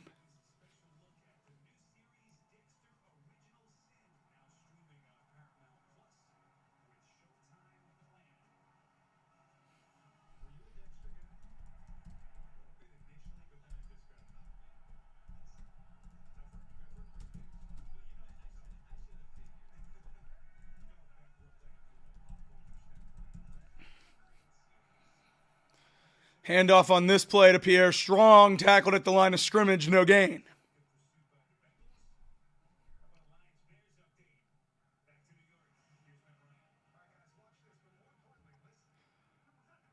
Lions are cruising.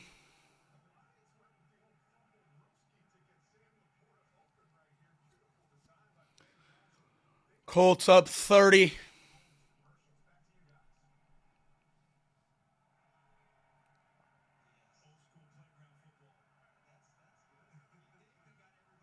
DTR in the shotgun.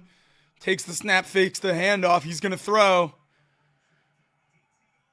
He has Judy over the middle. Second catch of the day for Jerry Judy. That's a 15-yard gain.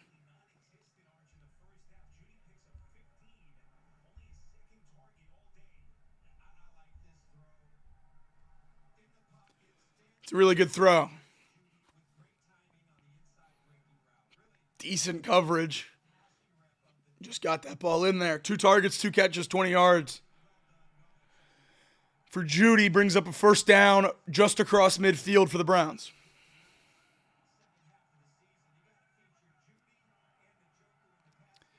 Play action pass, roll out, caught by Njoku, short gain.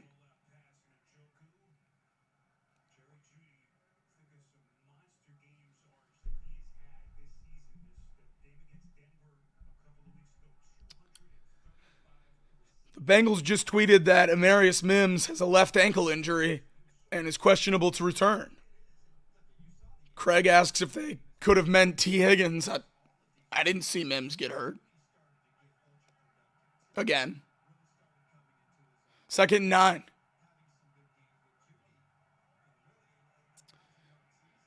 Great coverage there by Marco Wilson. And a late flag.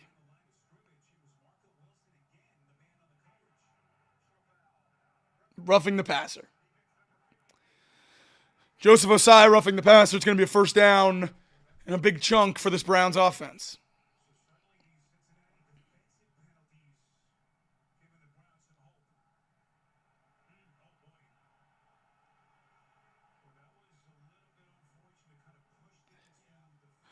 I mean, you're kidding.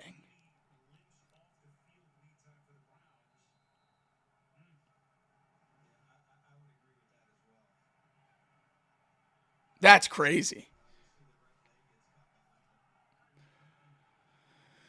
Judy shaken up on the play. He goes to the bench for the Browns.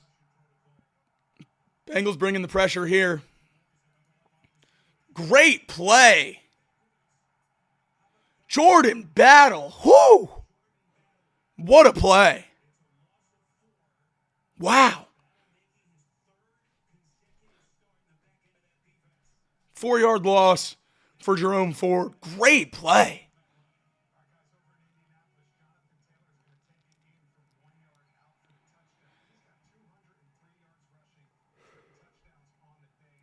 Over 200 yards for Jonathan Taylor today and 3 touchdowns.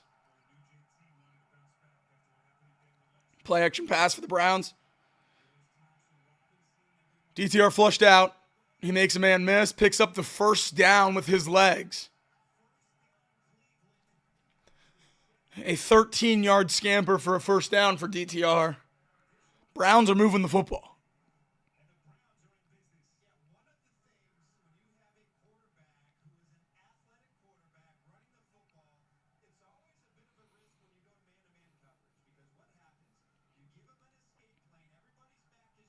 It's a great run. We know that's how he can hurt us. The arm doesn't exactly strike fear into defenses. But the legs are a difference maker.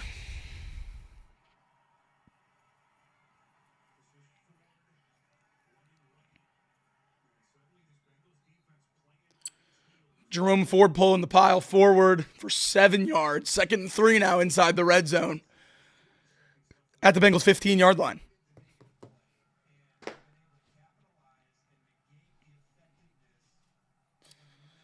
Oh, man.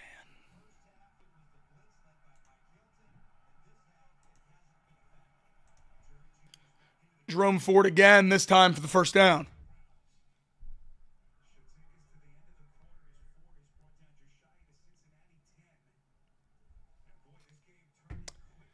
That's going to bring us to the end of the third quarter.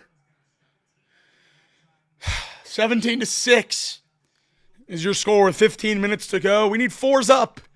We need 4s in the chat. High vibes. We got to win this game. We got to win this game. I mean, this would be the most embarrassing blown lead maybe of the year. We got to win this game.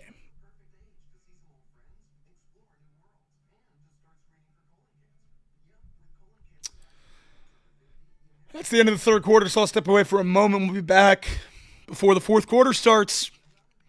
Bengals got to hold on.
All right. Fourth quarter. Fourth quarter.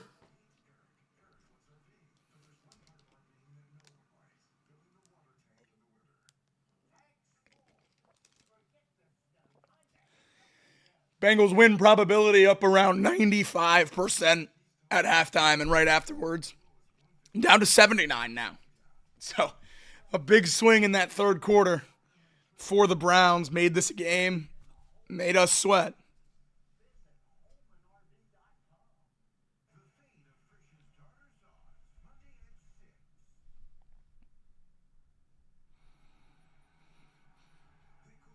(17-6). Bengals were up 17-0 at halftime. Did not score in the third.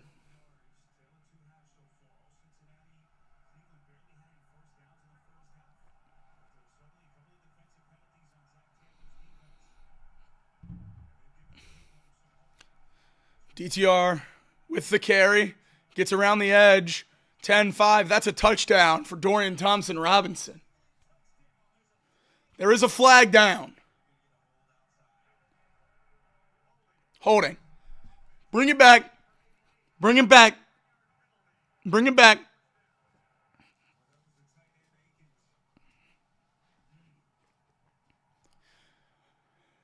Jordan Akins on the hold. Bring it back. Yeah. Yeah. Yeah, I'd say that's a hold.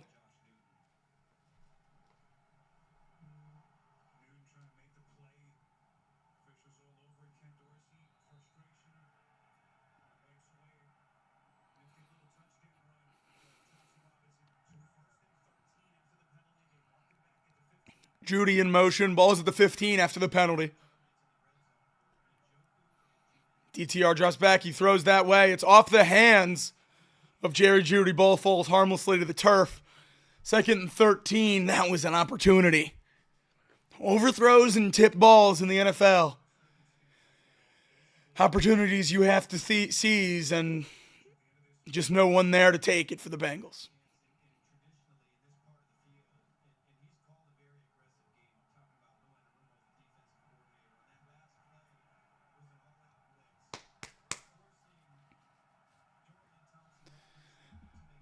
Second and 13 now. Swing pass to Jerome Ford behind the line of scrimmage. He picks up good yardage out to the 4.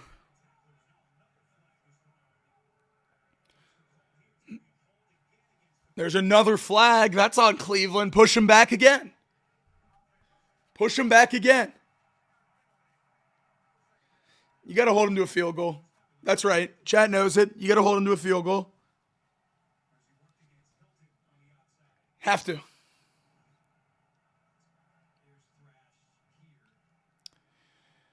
Jamari Thrash, the culprit on the edge. Hold on Mike Hilton.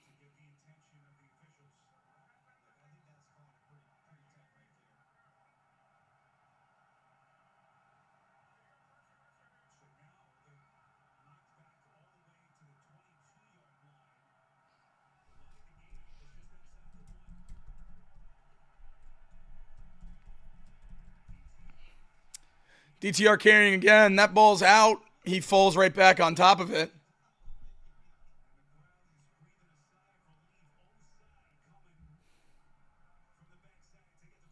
Whew. 3rd down.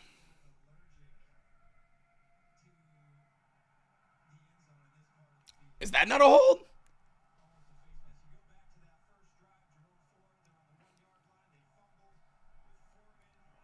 Third down.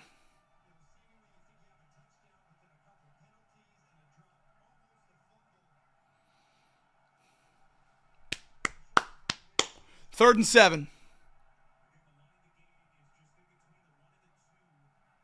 Good pressure. Ball's up. It's picked. Jordan Battle. Take your knee, 27. There we go. Jordan Battle, baby. Have yourself a drive. Hell yeah, 2-7. Bengals football.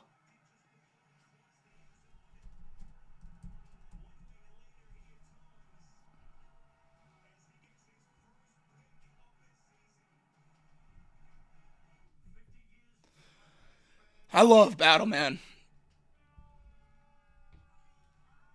Really think he can be a special player in the secondary for this team. But 13:30 left in the 4th quarter.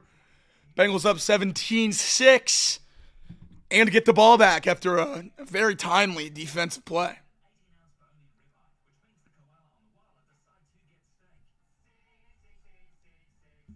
That's huge. That's huge.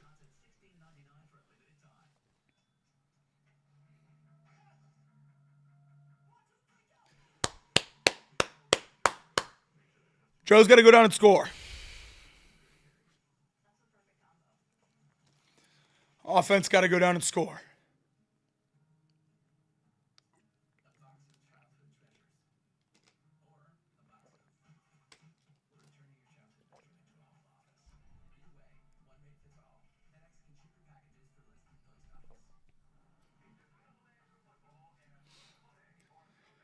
David Bloom says we're going to win 31-6. I'm in.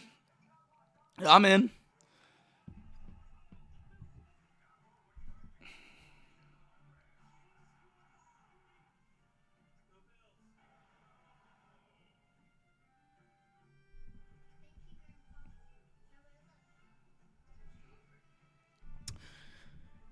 Don't lie to me. Don't lie to me, working hard, Roland. You said Tennessee's making a comeback. They're down 38-15, and the Colts have the ball.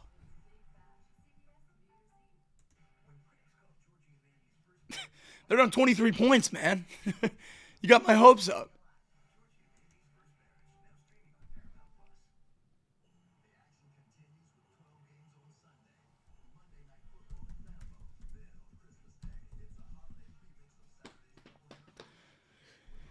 Here we go, here we go.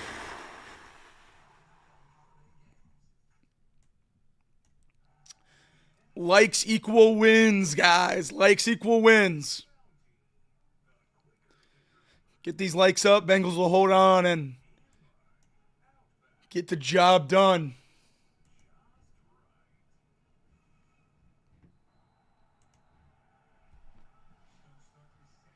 Second red zone turnover today.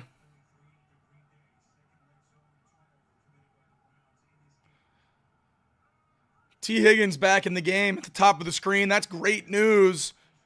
But at right tackle, it is Devin Cochran. Devin Cochran in at right tackle. But T. Higgins is back, so I guess we'll take that.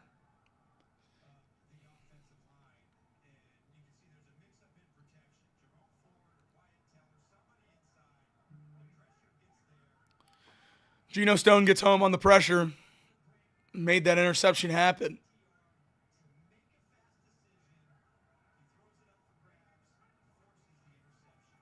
Oh, Devin Cochran just got beat so bad.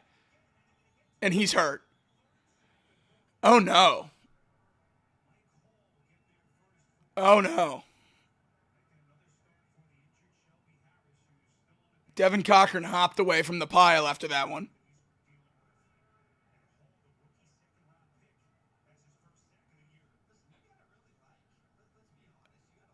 Hopefully he's okay. Bengals don't have a lot of options.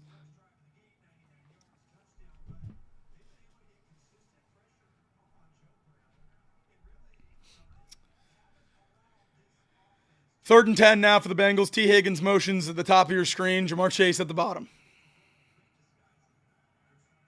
This pass to Gesicki short of the first down.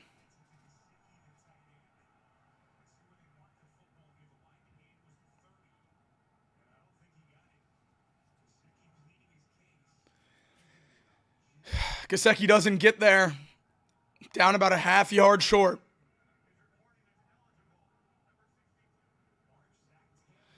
Bengals are going jumbo set. Going to try to pick this one up. Inside his own 30, Zach Taylor.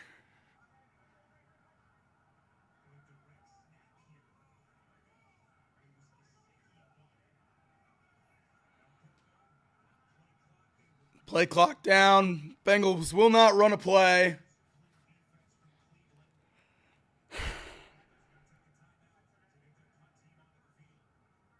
Timeout Bengals. Gonna punt.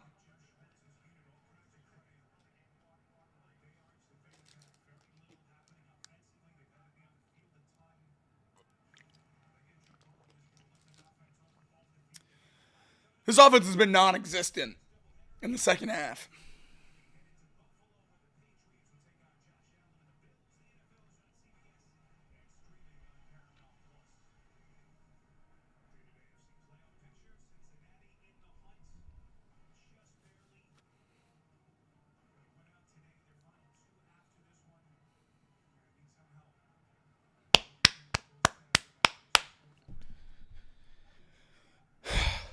Rico to punt it away.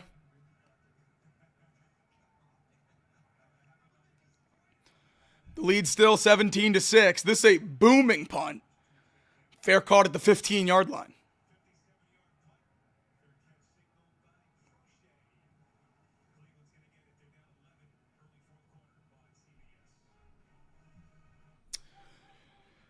Bengals up 11 with 11:20 to go.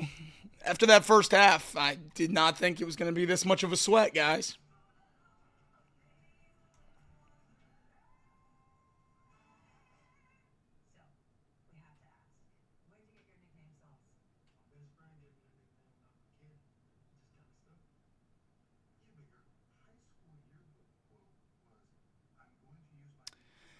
At halftime, the Bengals had over a 90% chance to win this game.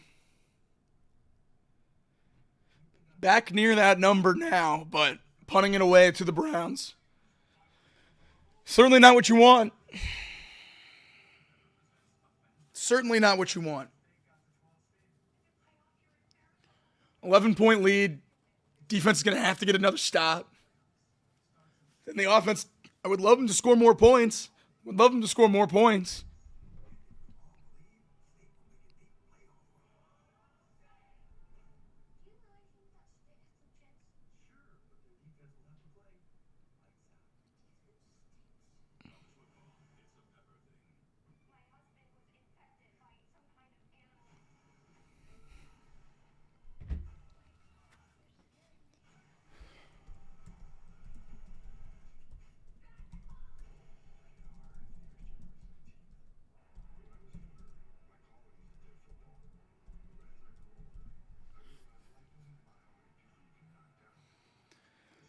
Just keeping it interesting. They're just keeping it interesting for everyone.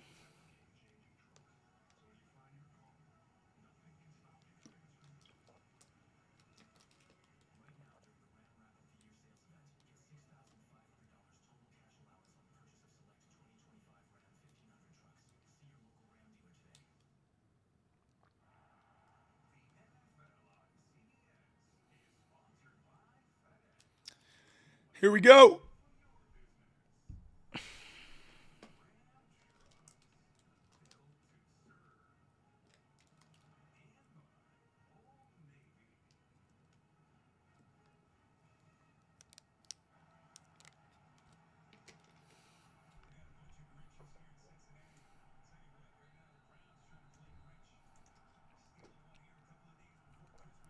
First and 10 for the Browns.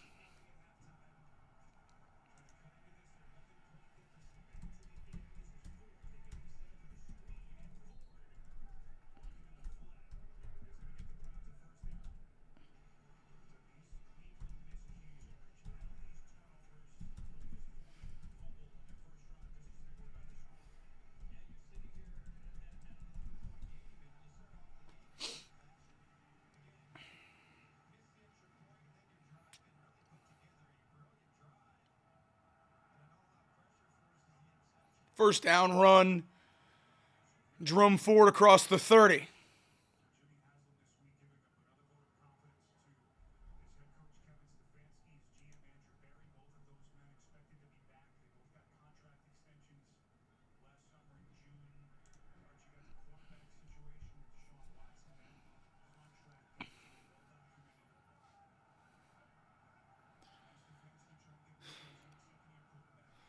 DTR in the shotgun. Throws caught by Njoku. First down.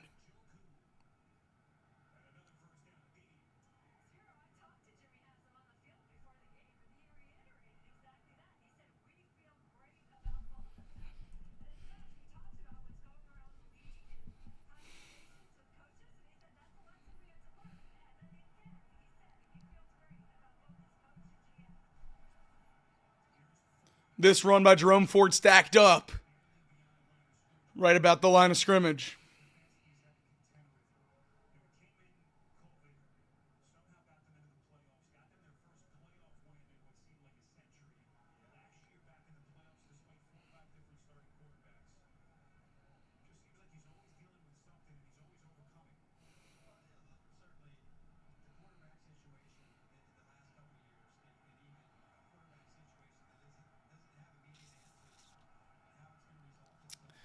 Second and 7 now for DTR on this Browns offense, under 10 minutes.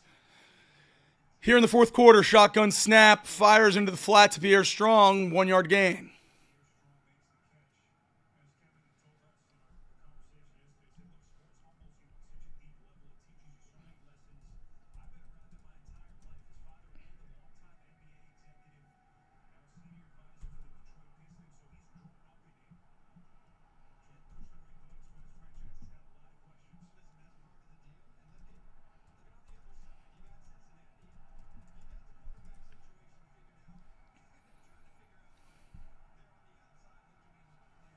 Third and 6. Snap. DTR scrambling. BJ Hill wanted to hold. Fires midfield. That's picked by Geno Stone. Geno Stone, man. Geno Stone just needed the season to end. And he was going to be really good again. Third straight game with a pick. Geno Stone.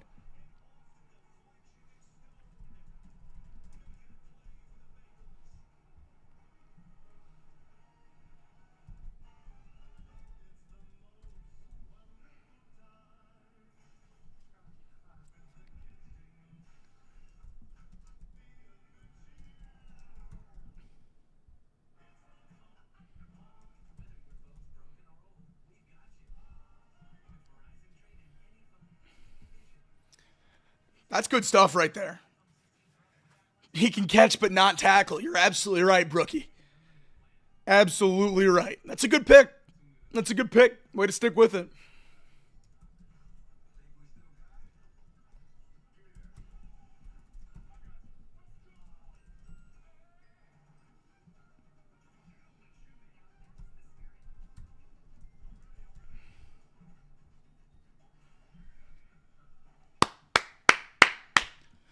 Bengals offense, look, you don't even have to score again.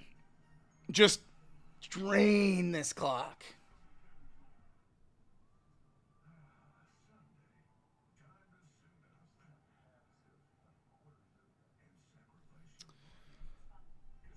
Step away really quick and be back for the Bengals drive.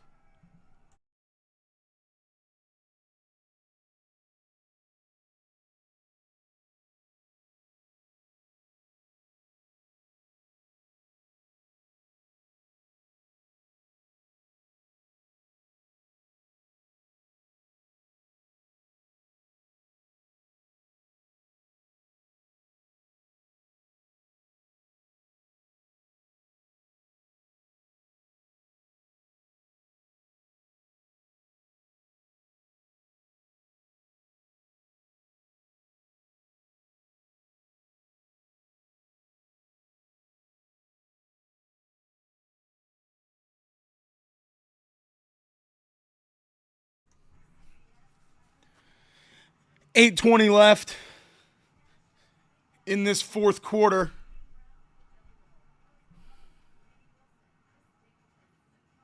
There we go. Bengals up 11. We'll take an 11-point win. We would take it.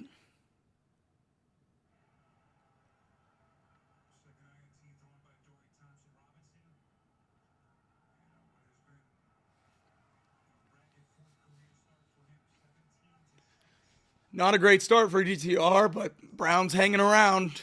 Bengals only up 11.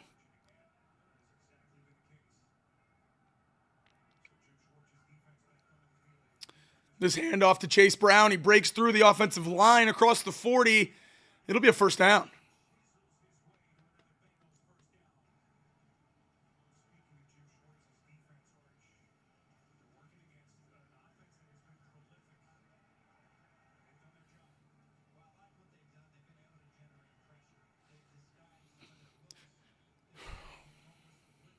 Chase Brown has been such a good addition.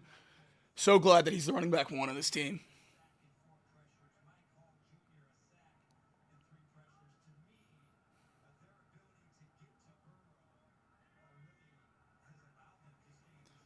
Another handoff to Chase Brown. This time he does pick up the first down.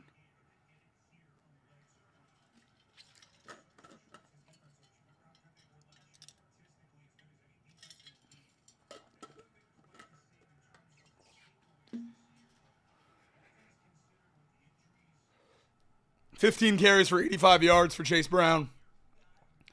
Continues to be so productive.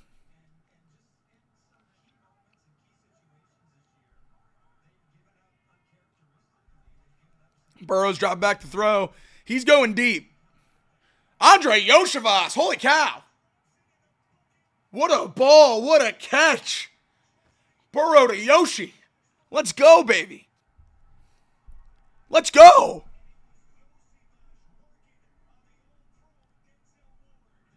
Denzel Ward.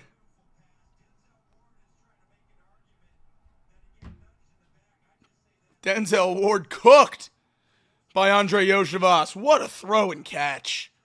What a throw and catch.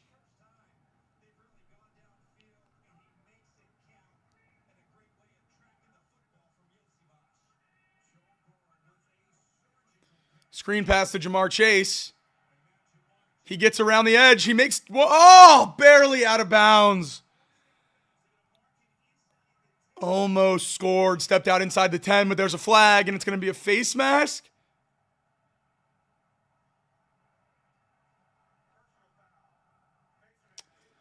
Face mask on the defense.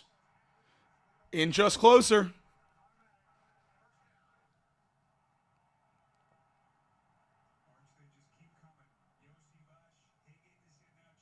Run the screen pass again.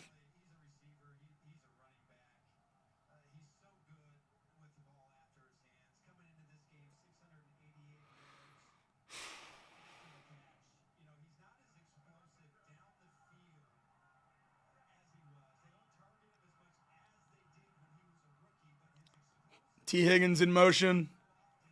Handoff up the gut. Chase Brown. Down to the 1.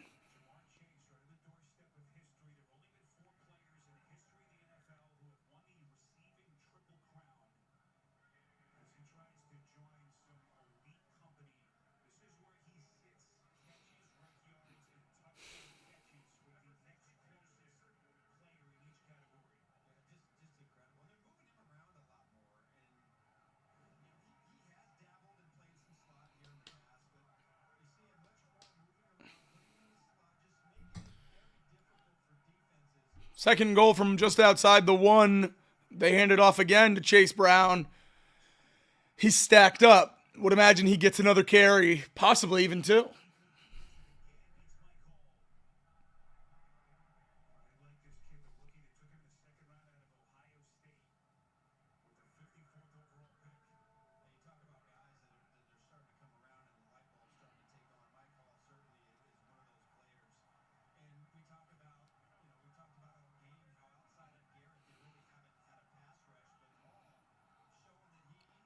Chase Brown again. Joe Burrow. No, it's a boot. Oh, no. Burrow fumbled.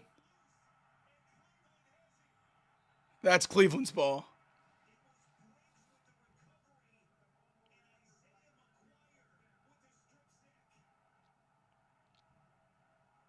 Why are you throwing the ball?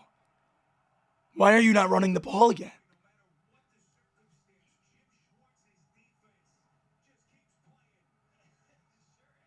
Why are you throwing the ball?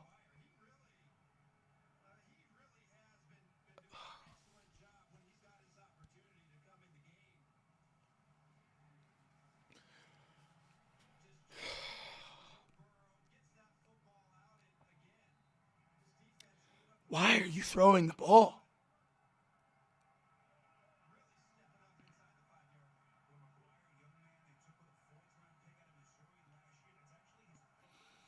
Browns offense back out there. Swing pass to Jerome Ford. Picks up 3.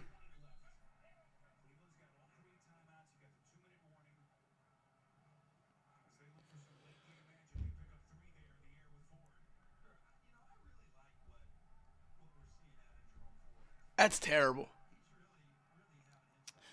2nd and 7 for this Browns offense now.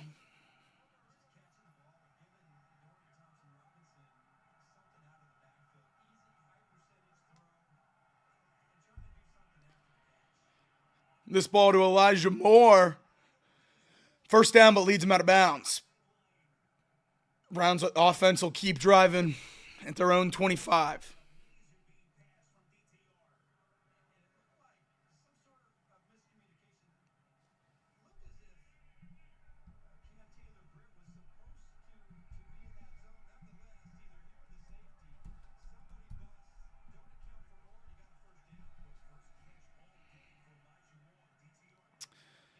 This one to Elijah Moore as well. Another big pickup.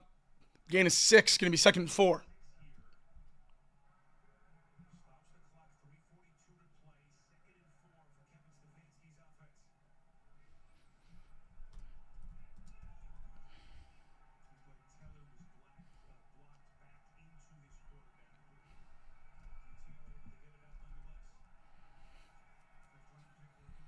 DTR throwing, this time sacked. Chris Jenkins again.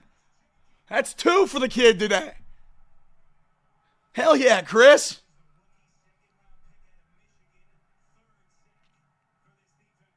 That's big.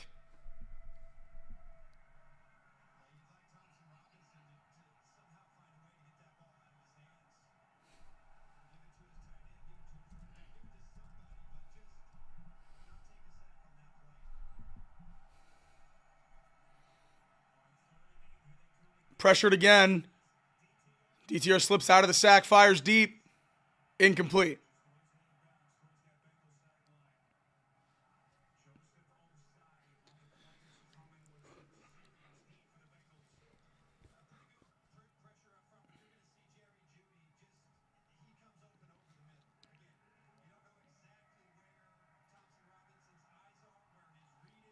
Third down.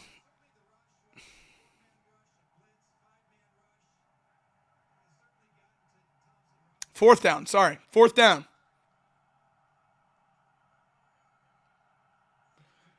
and 8 now for Cleveland. 3 minutes left.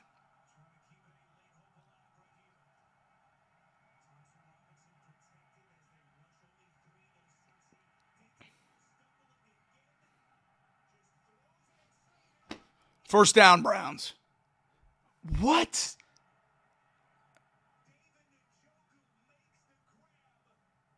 What?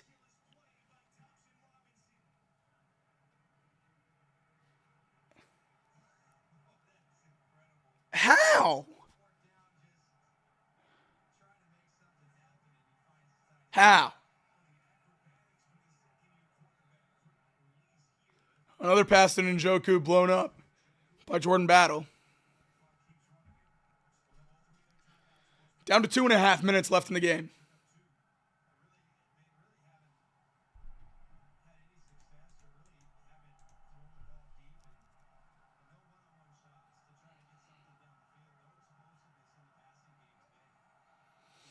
Second and 8, pressured again is DTR. That ball might be out. It goes out of bounds.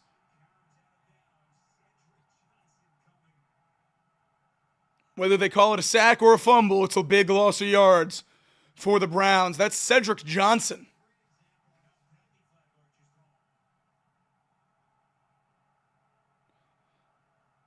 Penalty flag now.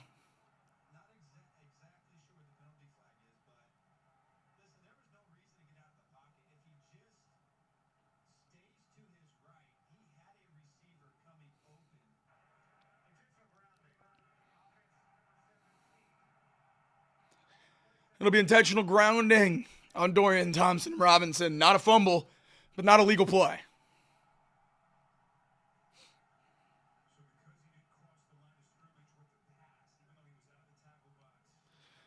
Ball didn't get back to the line of scrimmage. He just dumped it out of bounds.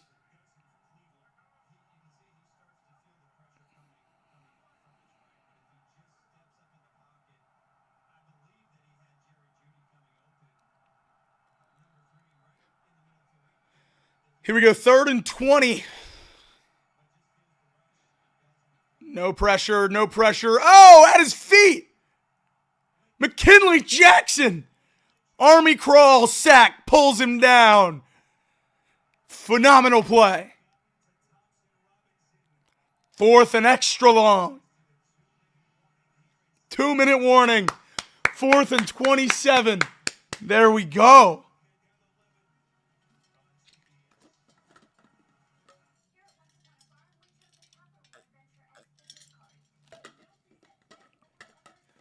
That's good stuff right there. That's good stuff.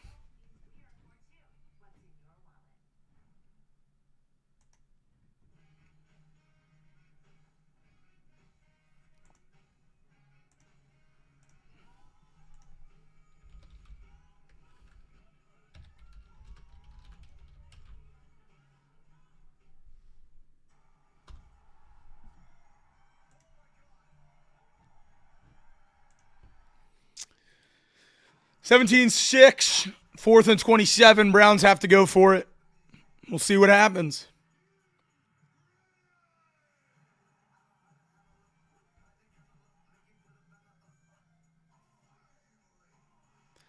Likes equal wins. Likes equal wins. If you're in here, make sure you like the stream. It'll get the Bengals over the top at the end of this one. 2 minutes left. We're at the 2-minute warning now.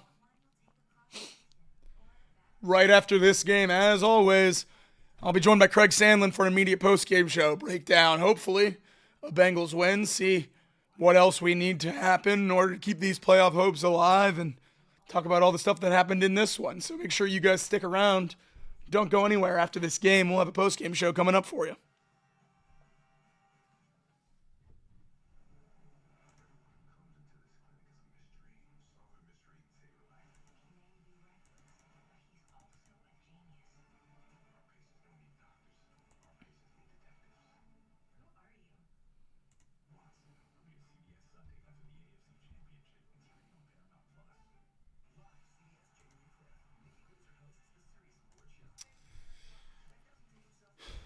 We got to just get the ball back. It's 4th and 27. We don't need any kind of miracle here.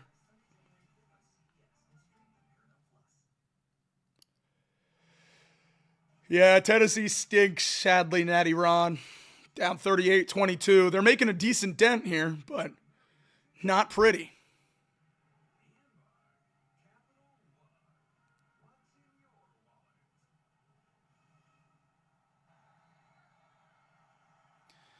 Two minutes to go.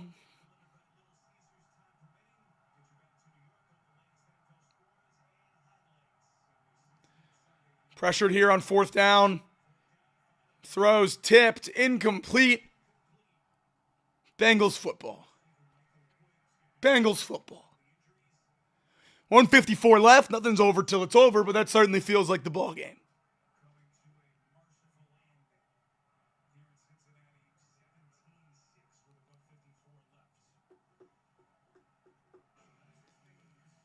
(17-6) with 1:54 to go.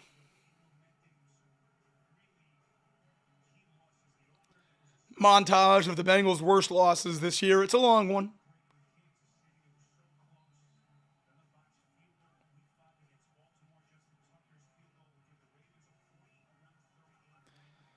Just an absolutely brutal season for Bengals fans.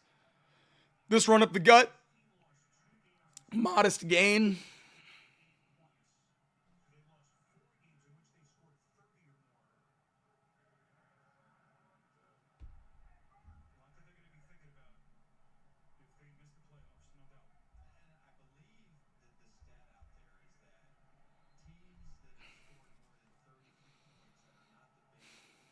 Browns used a timeout.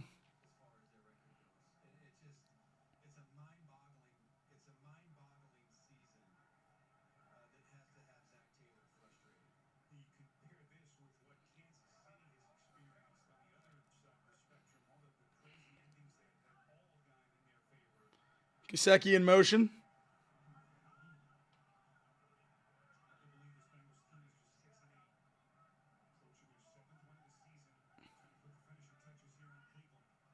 Free play. Burrow fires deep. Jamar Chase. Jamar Chase touchdown. Craig. Take that, Craig. You said it wasn't going to happen. Let's go. Let's go. Come on. Come on, baby. Let's go. Let's go!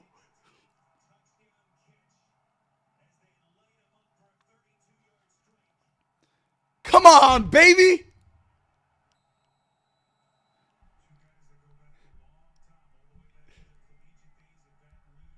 That's good stuff. We're getting another song in after all, baby. Let's go. Field goal is up and through. 24-6 lead for the Bengals. And Burrow's fired up on the sidelines. And I hear that Bengal growling. Mean and angry. Here he comes a-prowling. Lean and hungry. An offensive brute. Ooh, run past her boot. And defensively, he's rough. Tough. Cincinnati Bengals. That's the team we're going to cheer to victory.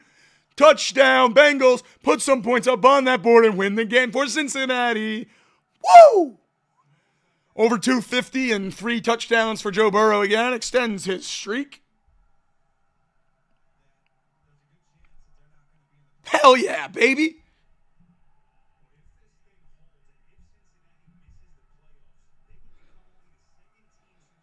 That's awesome. 24-6.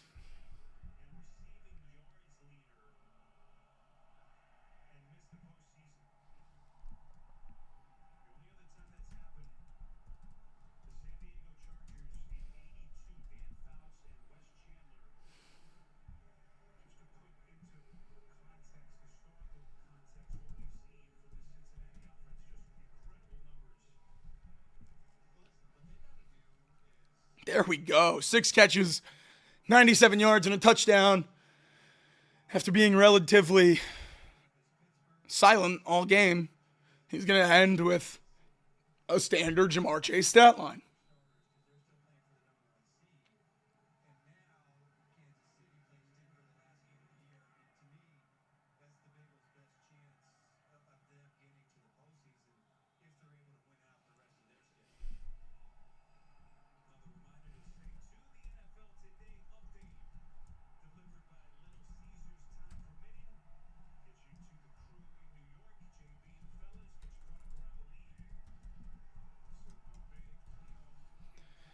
(24-6), minute 44 to go.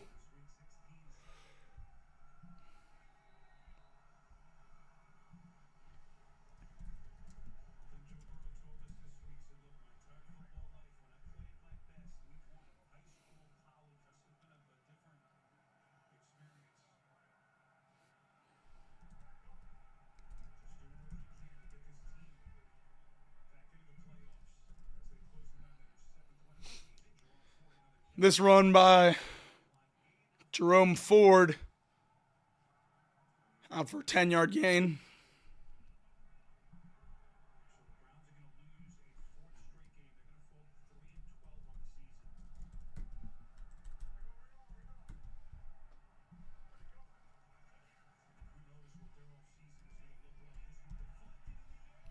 Deflected and, incomplete. They almost had that one. Flag down, though.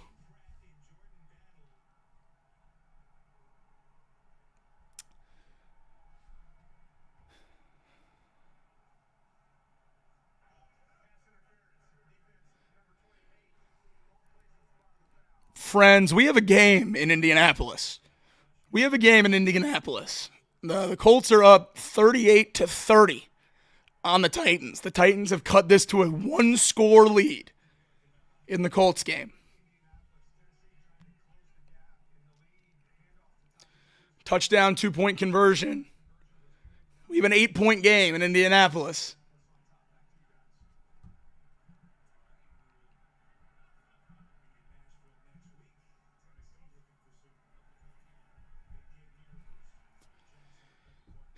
Incomplete pass. 2nd and 10.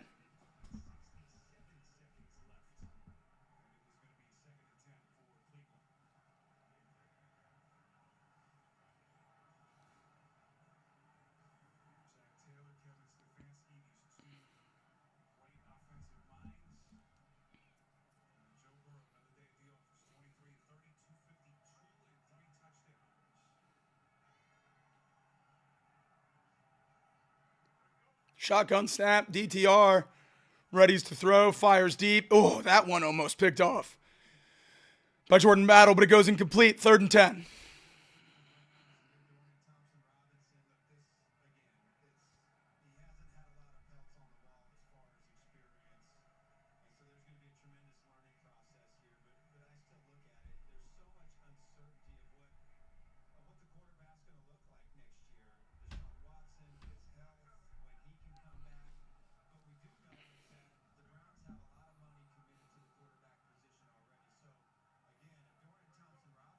First and 10, play action pass, pressured by Hendrickson. No one able to finish the job, and Osai finally does. Sack.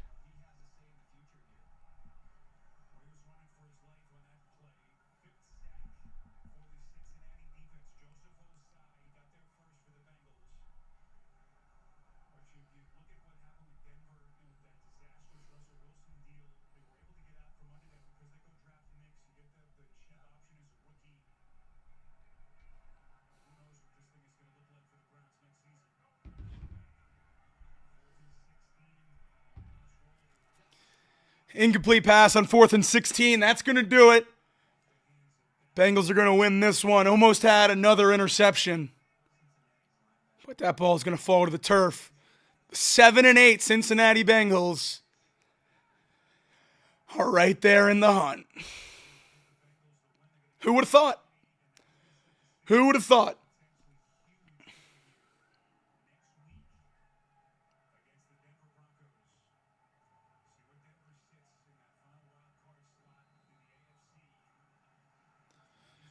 We got a playoff game next week against Denver, folks. We got a playoff game next week against Denver. Jake Browning in the game to take the final knee. And with that, it's time for the intro, folks. Bengals win 24-6. Craig Sandlin sliding it in there right now. We're going to hit this intro and then give you guys a postgame show. Hooday, great win. That's 3 in a row. Stick around. Looks right around Huntley. Reaches. Oh, that ball's out. That's live. Back the other way. Sam Hubbard. The Cincinnati Kid. Hubbard's got a convoy. Chased by Andrews. At the 30. The 20. He will score. To the end zone. Down the field. And it is deflected. And gone. Touchdown. A.J. Green. Back to throw. Men are coming late. Looks right down the middle. There's Eddie Brown. He has it at the 35 to the 30. He may go 10-5. Touchdown. Now the Bengals Super Bowl chances rest on his right foot. The kick is up. It is good.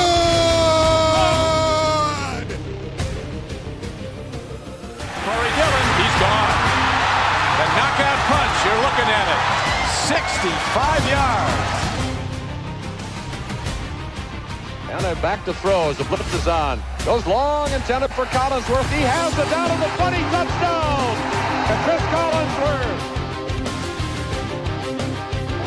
Throwing the long ball. Deep down the field. Trent Johnson's got it. Touchdown. Cincinnati. Look at Chase go. Oh my goodness, what a gear he just found. Chase for the touchdown. Wow, Chase is on the case. It is no fluke. It is a fact. The Cincinnati Bengals are headed to Super Bowl 56. The play clock at 3. Shotgun snap. Carr throws into traffic. Intercepted.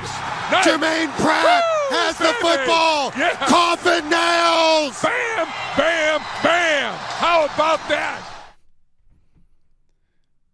3 in a row for the Bengals. Didn't know if we were going to get that at any time this year, but it comes in a stretch when we needed it most.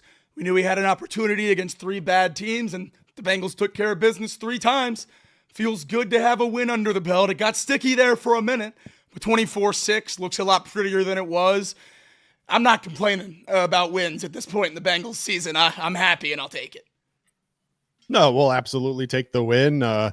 Some interesting developments across the league that we're following right now. For those that are watching us and not watching the game, Indianapolis just converted on a 3rd and 8 to pick up a first down.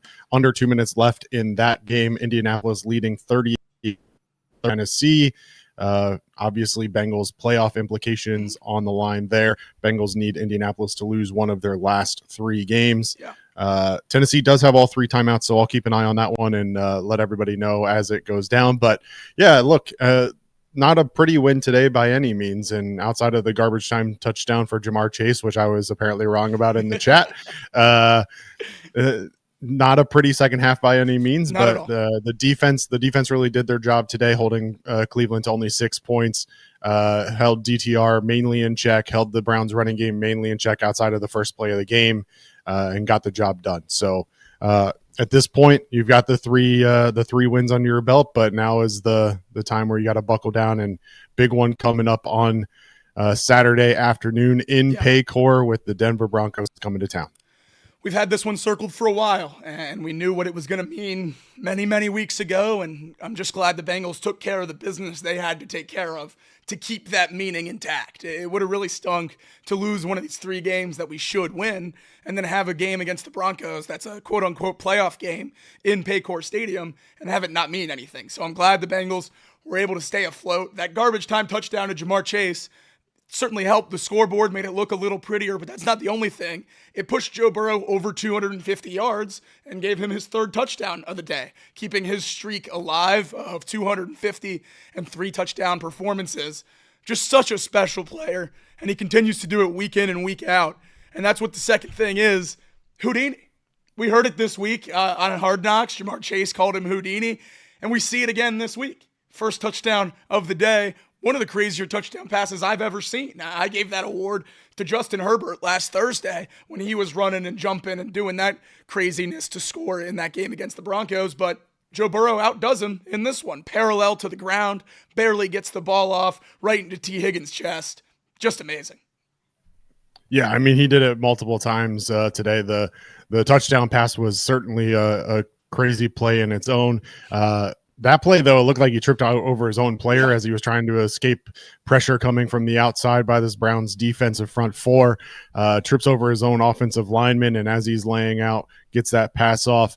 I think if Brown had touched him, he probably would have been down, but since no Brown ever touched him during the course of the play, easy touchdown call, and the refs got that one right. And then just a couple drives later, eludes what looked like 3 or 4 different sack opportunities for the Browns, flips it off to Drew Sample for the first down. And just every week it feels like Joe is making plays at this point that, and look, there's a number of really good quarterbacks in this league, and many of them have made really good plays. And at this point, it feels like Joe Burrow is making plays that you saw out of prime Patrick Mahomes, and Patrick Mahomes hasn't been the Patrick Mahomes of old days the last year or two, but Joe Burrow certainly making plays that when Patrick Mahomes was making those plays, he was all over SportsCenter, and Joe deservedly should be all over SportsCenter as well. That one that you're talking about being parallel to the ground was very similar to a play that Patrick Mahomes made a couple years ago, where he was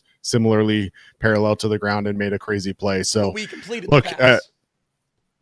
We completed the pass. That's right. Minor distinction there, Jacob. But yeah, look, I at this point, there's not a whole lot more you can say about Joe Burrow offensively and what he's been able to do. I mean, just an incredible string that he's on. 7 straight games now of 3+ passing touchdowns, puts him tied for like 3rd on the list, I think the graphic said. So an impressive run that he's on, and an incredible season that him and Jamar Chase have combined for thus far. Still 2 games to go. Absolutely. And I jumped the gun a little quick wanting to talk about Burrow, but the Bengals complete the season sweep of the Browns, a team that has notably had the Bengals number, at least in this iteration of the Bengals. And it feels good to beat them when they're down, because how many times over the last however many years have we seen 2 teams on paper and the Bengals be clearly better, and it still not go that way? The one that sticks out most to me is that primetime game Jacoby Brissett dog walking that we had to deal with up in Cleveland. Now, when the Bengals are clearly a better team, granted it wasn't as pretty as 24-6 says, but it feels really good to sweep this team. Of any team that's this caliber, that's really bad, I think the most meaningful win that could possibly happen is against the Cleveland Browns. Look, this team, for better or for worse, has taken care of business against less talented teams. And that's been a key to being still in this playoff run, is that they have, in fact, taken care of the teams that they're supposed to take care of. And it hasn't always been pretty, and today included, but ultimately they're getting the wins against the teams that they're supposed to beat. At the time, we thought the Commanders should have been a win, but the Commanders have shown that they're a very talented team as well. They're taking care of the wins that they need to take care of, and that's not something that we can always say has been the fact under Zach Taylor. And, you know, I'd be lying if I didn't say that after that first play of the game when Jerome Ford ran for 65 yards that I wasn't a little nervous at the time that we were in for yet another meltdown, for lack of a better term. But the defense turns it around. Von Bell with the punch out at the goal line to hold them, and from that point forward, it really felt like this Browns offense couldn't get anything going. And take care of business when you're supposed to. Now let's see if we can beat the teams that are supposed to be either coin flips or maybe even going to be underdogs against. Exactly. And before we went into this 3-week stretch where they all three should have been relatively easy wins, I told you that I was probably going to buy back in to a lot of pieces of this team, how they looked against these lesser opponents. Now going into the Browns game, I don't know that I necessarily saw what I was hoping to see to have that foolish buy back in a 3-game stretch. My rationale was we're going to dominate 3 bad teams. And then by the time we get to these playoff teams, I'm going to think we're really, really good. But we barely escaped almost all 3 wins. I didn't learn anything about this Bengals team in this 3-week stretch that makes me more confident going into the Broncos game. It's going to be exactly what we've seen time and time again this year. You hope for the offense to go nuclear, and you hope that the defense maybe gets something off a tip that bounces their way. I didn't think anything in these last 3 weeks really swung me back in on this team like I expected them to. No, you look back at the last 3 games, obviously the Cowboys with Cooper Rush, you give up 20 points to them. The Titans, you give up 27 points there in a 37-27 win. That was not pretty. And then obviously this week with the 24-6 win over the Browns. Obviously, you want to tip your cap to the defense for what they were able to do this week against this Browns team with an unknown with DTR. And certainly the Browns offensively didn't look good at all. So, we'll certainly take this performance, but by no means do I leave this 3-game stretch feeling like this defense has turned a corner or that they're in a position now where anything is going to change. And just as I say that, Tennessee throws an interception to seal the game for the Colts. The Colts will win that one 38-30.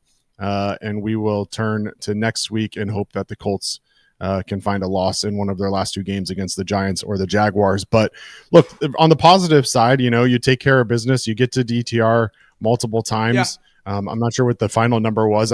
I thought at one point I heard they were at 5 sacks in the game, but 18 total pressures on PFF right now. They have it at 4 sacks, but it might be still drumming that up. But yeah, 18 hurries, 18 total pressures, 11 official hurries, 4 sacks on DTR. We talked about in the live broadcast as the game was going on and throughout. I mean, guys like Mike Hilton really felt like they stepped up today. He picks up a couple sacks, his first of the year. I don't know about you. That felt shocking to me that these were the first sacks for Mike Hilton of the year after all the tackles for loss that he's had. It certainly felt like he actually probably according to the could have or ESPN should box have had. score, Mike Hilton had no sacks. Really? 2 tackle for losses. Interesting. So I how about that? Determine those as read options, maybe. The second one was probably a run play, but the first one I thought was a pretty clear sack. But yeah, looking at the box score right now on ESPN, 0 sacks for Mike Hilton, 4 on the day for the Bengals. Yeah, that's what PFF's showing now too. That's very interesting. I thought that.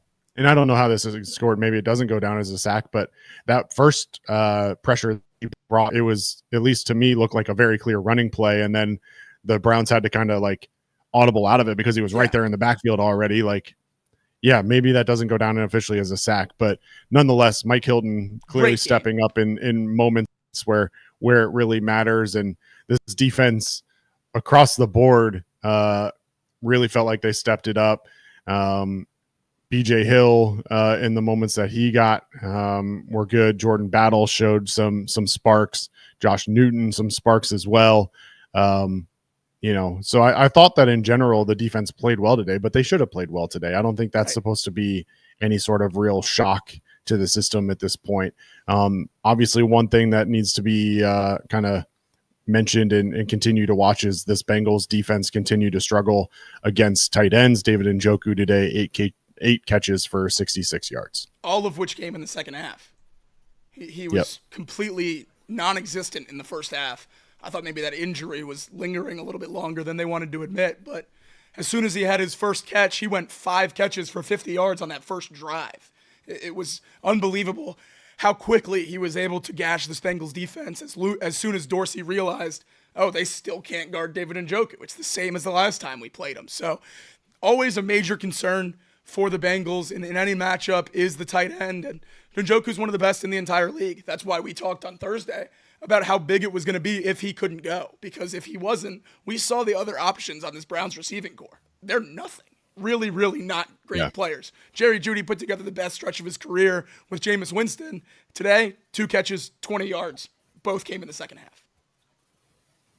Yeah, when your 2 leading receivers are David Njoku and Jerome Ford, you got to feel pretty good about the performance that this defense, specifically the secondary, put on today. If you look at kind of the breakdown of by coverage, Jordan Battle, 1 catch on 5 targets. Cam Taylor-Britt, 2 catches on 4 targets for 16 yards. Josh Newton, 1 catch for 6 yards. DJ Ivy, no catches against. So really got to tip your cap. Majority of the catches that were converted were against the linebacking crew. That is one thing that I think we know at this point is going to be a challenge, especially with Logan Wilson being out. He's been kind of your best coverage linebacker, and so the other linebackers have certainly struggled stepping up to that. But I don't think we can really complain a whole lot about the defense today. They got the turnovers that they've been lacking in years, in weeks past. And I know that that's coming up here in a second that we'll talk about Geno Stone and his bounce back here. But look, we came into this little stretch here, and I said it, and I still stand by it. I still think one of the most difficult, if not the most difficult part of the Bengals getting to the playoffs is them actually winning out.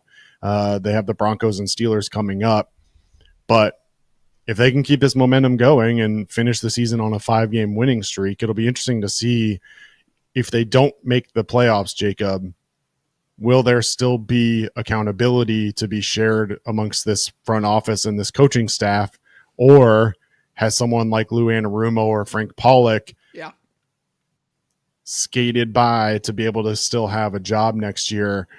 I'm not sure.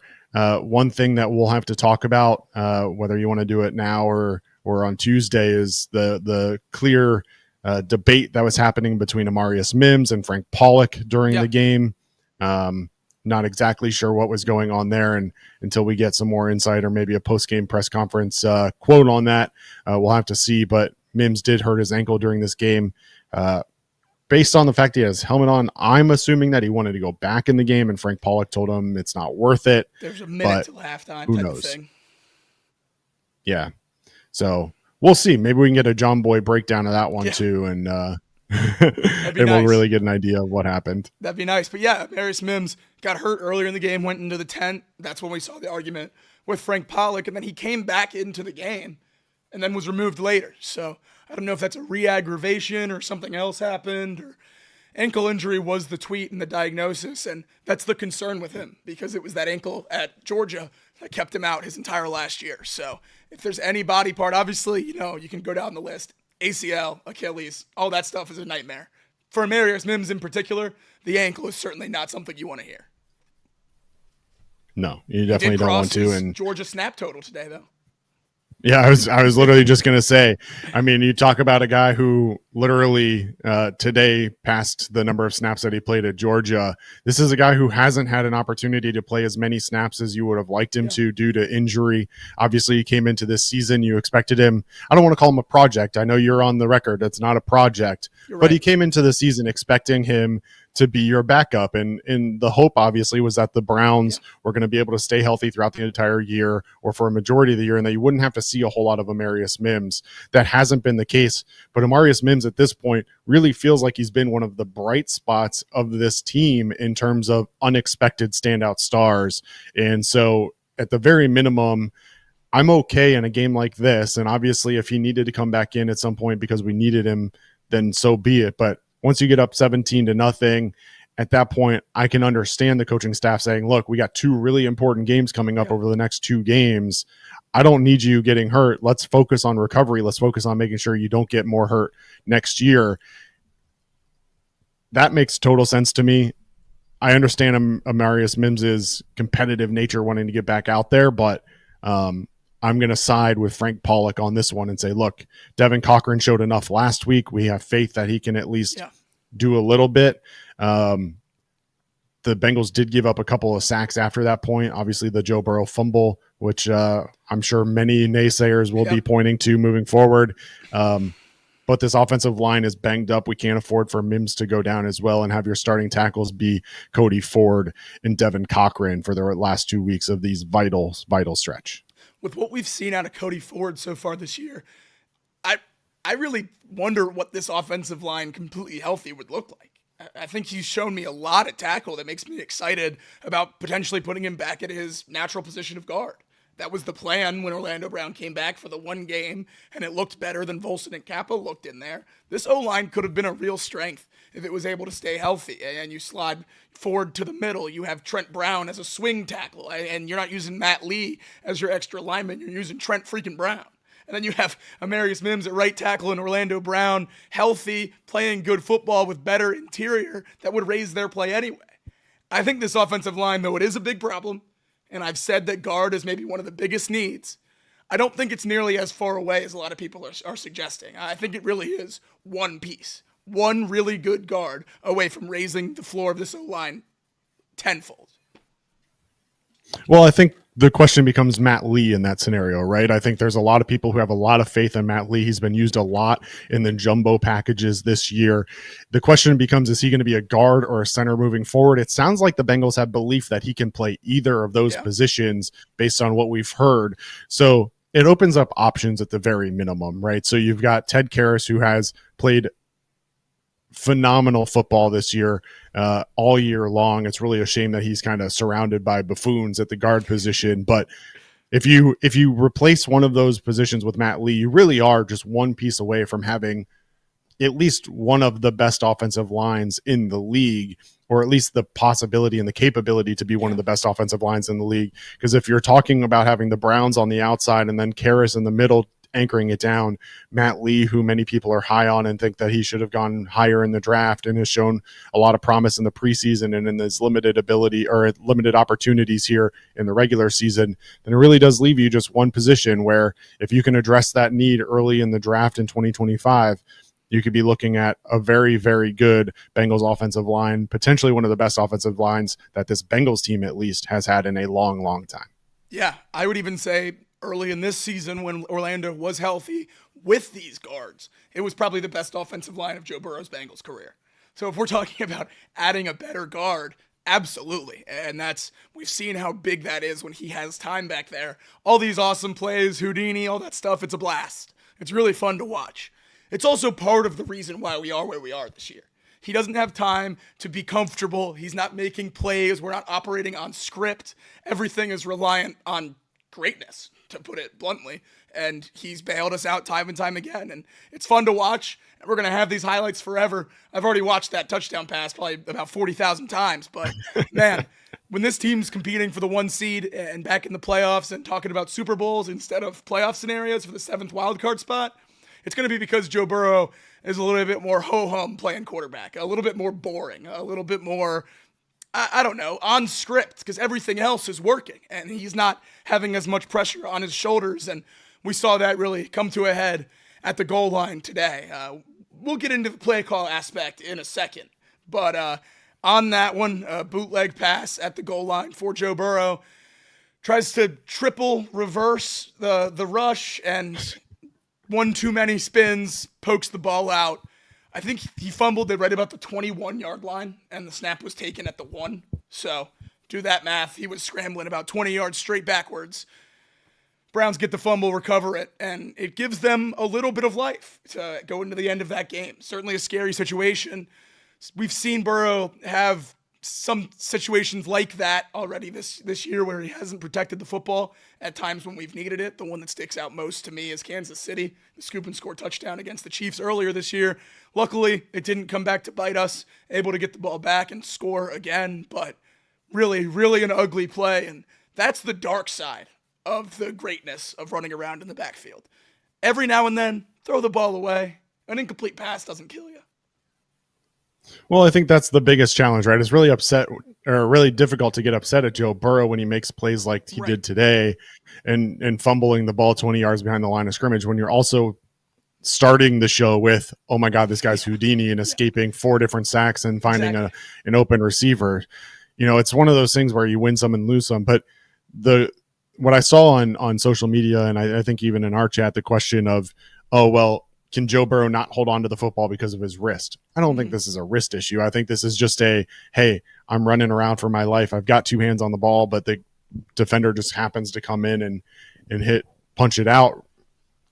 It happens in football. I mean, quarterbacks aren't exactly known to be safe with the ball when they're running around with it. But I mean, the biggest thing for me is in that scenario, and this is what you alluded to that we have to talk about, is that you're talking about a 3rd and goal from the 1 yard line. You run the ball twice. Chase Brown picks up a couple yards the first time, gets kind of stuffed the second time. You're winning this ball game with 4 minutes left, 17-6 at this point.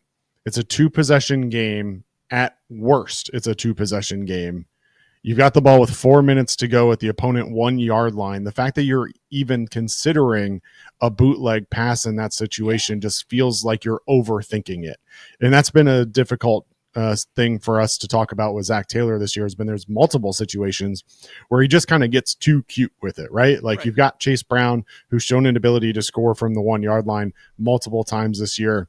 You've got the potential to just put this game away with an easy touchdown there, and you just kind of overthink it and try and roll Joe Burrow out. You got to remember, in that situation, the Browns are bringing everybody because they're expecting the run too. It's not like they're sitting back and Joe Burrow is going to be able to roll out and find an open receiver. They're bringing 8, 9, 10 guys because they're expecting the run. Yeah. Of course they're going to get to Burrow in that situation. I just don't like the play call to begin with. Obviously would love Joe to hold on to the ball, and that's certainly something that I think has to be addressed at some point is his ball security. But I find it really difficult to say, yeah, you shouldn't be trying to extend plays when the truth of the matter is that he's made so many plays that many others don't make. And that's just part of the game with Joe Burrow at this point. It feels like, I mean, it's one of those things where you kind of have to live and die by his rushing ability. And I will. And I'm fine with that. That's something I can live with. Absolutely. Living and dying with Joe Burrow and his miraculous plays. Because more often than not, I think they're going to win you football games, or at the very least, keep you in them. So we've seen that this year. And I can live with a fumble here and there. He'll get better. He'll improve. Fumbles won't be an issue his whole career. Fingers crossed. But maybe that's just going to be the one blemish on an all-time season this year is a couple fumbles, and that's fine with me. But as we move off the offense and onto the defense, a stretch of 3 games, 3 wins, 3 fairly decent performances against 3 of the league's worst offenses. We didn't learn anything about the defenses or our defense. We didn't learn anything about Geno Stone, who now has a pick in 3 straight games. We didn't learn anything about this pass rush, who's put together their best pass rushing performance in the last 3 weeks.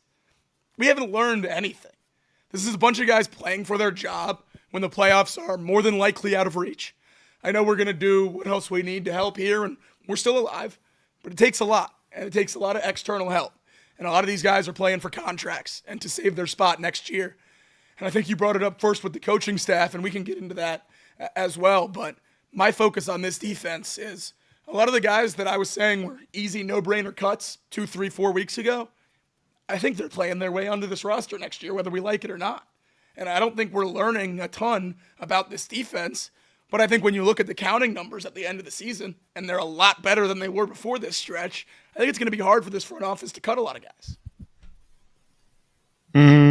I don't know that I'm on that same page just yet. I mean, I think the guys that we're talking about cutting are still guys that are probably on the cutting table. I mean, I don't think that Sam Hubbard has played his way into his $11.5 million contract. Yeah, but I think the guys that you're really focused on are the 3 high earners. Sheldon Rankins at $12.5 million in 2025, Sam Hubbard at $11.5 million in 2025, and Alex Kappa at $10.25 million in 2025. Certainly, Geno Stone being due about $8 million next year is something that sure probably would have been talked about. Jermaine Pratt also in that $8 million range, but I find it really hard to believe that they were going to cut those 5 guys. I think at this point, it's unless they really, really feel good about whatever they're able to add in free agency in 2025 and in the draft in 2025. Jermaine Pratt specifically is probably not going to go anywhere. Geno Stone, I feel pretty confident, is going to be back as well. But there's always a case. I mean, Jordan Battle's been playing really well as well. We saw him make a couple plays there late in the game with the interception and then also the tackle for loss. I've been pretty happy with what I've seen out of him. Certainly some coverage errors still by Jordan Battle that need to be addressed. But if you can add another safety in the draft, then maybe you don't need Geno Stone. Maybe you can move forward without that. But I'd feel a whole lot better about having Geno Stone on my team right now than not. I think I'm with you. But I mean, Von Bell's a free agent after this year. He's certainly not a candidate to be brought back at this point. Again, Sheldon Rankins at 12.5, Sam Hubbard at 11.5, and Alex Kappa at 10 plus, saving you right off the bat $33 million in cap space next year is a huge win. And unless we add a linebacker in the draft, or Muma Jung Meta shows me some more over the next couple of weeks, which doesn't seem like he's even going to get the opportunity to, based on how things have been going, if we're being honest. I find it really hard to see a situation where Jermaine Pratt doesn't come back next year.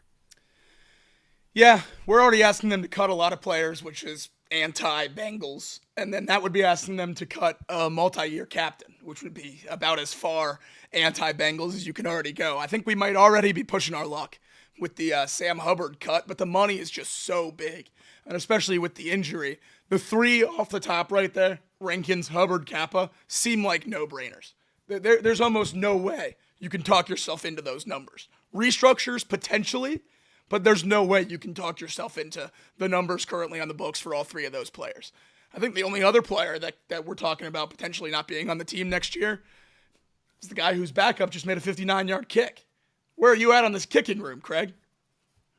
No, there's no debate there, unfortunately. Is there a battle? I mean, I think if you go into 2025 camp without a battle, it's a big mistake on this front office's part or on Zach Taylor's part. But I think for Evan McPherson to lose this job would have to be a monumental, very clear win by that competition. Yeah. And I find that really hard to imagine that that's going to happen. But I didn't imagine that Evan McPherson would have the downfall that he had this year. But Cade York makes that 59-yarder. He also missed a 47-yarder, Jacob. Let's not ignore the fact that he was still 1 for 2 on the day from field goal range. So is there a battle? There needs to be a battle, right? Like there needs to be multiple kickers in camp, but it would take an extraordinary set of circumstances for Evan McPherson not to be your kicker next year, I think. I would tend to side with you as well. I know there is an out after this year in the contract, but he's a guy who's done so much for this city. If you go down to the stadium on a game day, he's the 5th or 6th most popular jersey of current players, maybe even higher than that. I don't know if there's another team in the league. I don't know if Justin Tucker has as many jerseys in the Ravens fan base as McPherson does here. So I don't know if they're planning on cutting. I need someone in the chat to help me out on this one.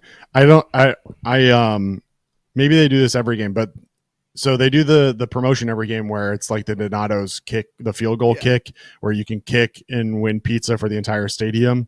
Well, the guy made it today, so they posted the video on social, and he was wearing an Evan McPherson jersey. So I need to know from the chat, for those that know, does that person always put on an Evan McPherson jersey as part of the promotion, or was that just coincidence that Evan McPherson is out there kicking field goals and winning pizza for the entire stadium? Because I saw that video and I saw that Evan McPherson jersey, and I said, man, maybe we need to sign this guy up. He's out there kicking 33-yard field goals right down the middle.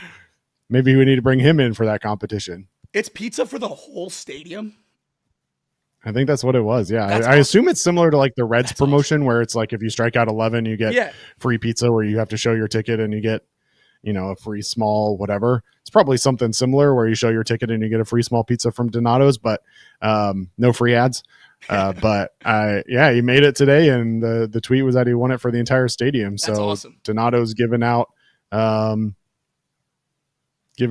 free pizza for the entire stadium. Shout out to them. 65,000 plus pizzas. Our chat being helpful as always. They said that was actually Evan McPherson. So thank you to the chat for helping us out like you always do. We appreciate it.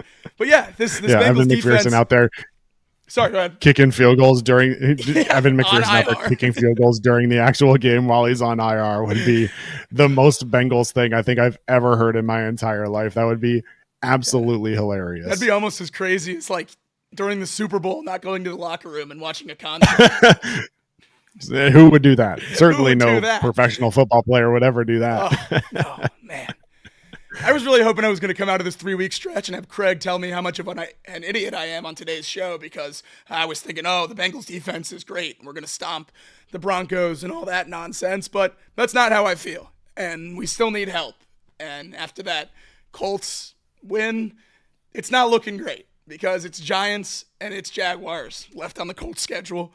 We know we need the Broncos to lose out, which requires the Chiefs to lose to the Steelers on Wednesday. The Bengals have to win out. The Dolphins have to lose a game.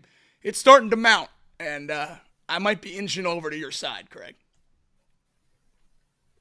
It's gonna be a challenge, that's for sure. I mean, I would love to sit here and tell you that it's a sure thing. And watching it, look, being honest, Jonathan Taylor gave the Colts an unreal lead today, and they failed to really put it away.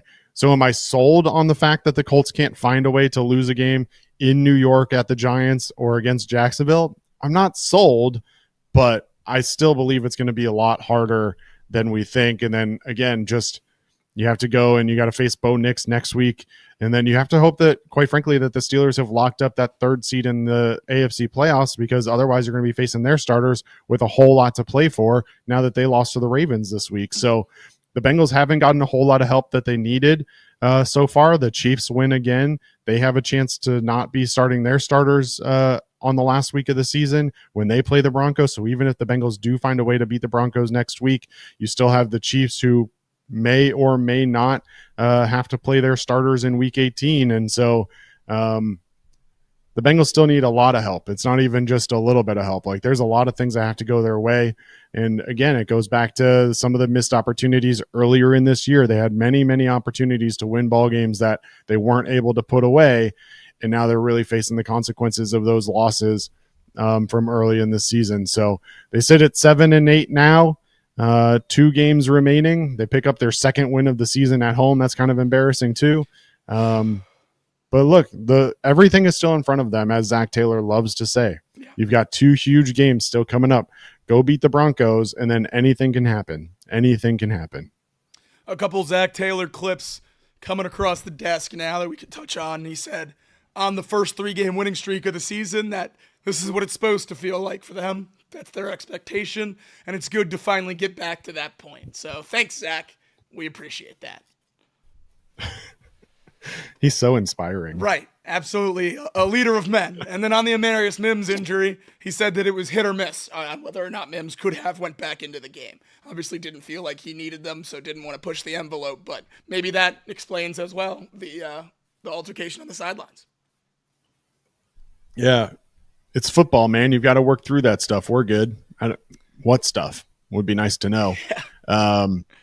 He also calls on the crowd. Now more than ever, we're counting on that crowd to make it tough on a rookie quarterback, talking about going against Bo Nix in the home finale next week. So some interesting quotes for sure. And we'll watch the full press conference and be back on Tuesday to break down what I'm sure will be an intriguing week of football and prepare for Hard Knocks on Tuesday night. You've been watching Hard Knocks, Jacob? I've missed the last episode, but I watched the first. Okay. However many. All right. 2 or 3. Yeah. I'll expect you to go back then. It's been good, but I'll catch up by Tuesday. I'll be on. I'll be on it. You missed the episode. You're losing your voice. I know. Something important going on. Apologies to all of our dear friends that chose to spend their Sunday with us today on Chatterbox Bengals. I got nothing. I got nothing in the voice box. I'm fighting the good fight to give you all this stream because I was up in Columbus yesterday and the Buckeyes needed me. The Buckeyes needed my support.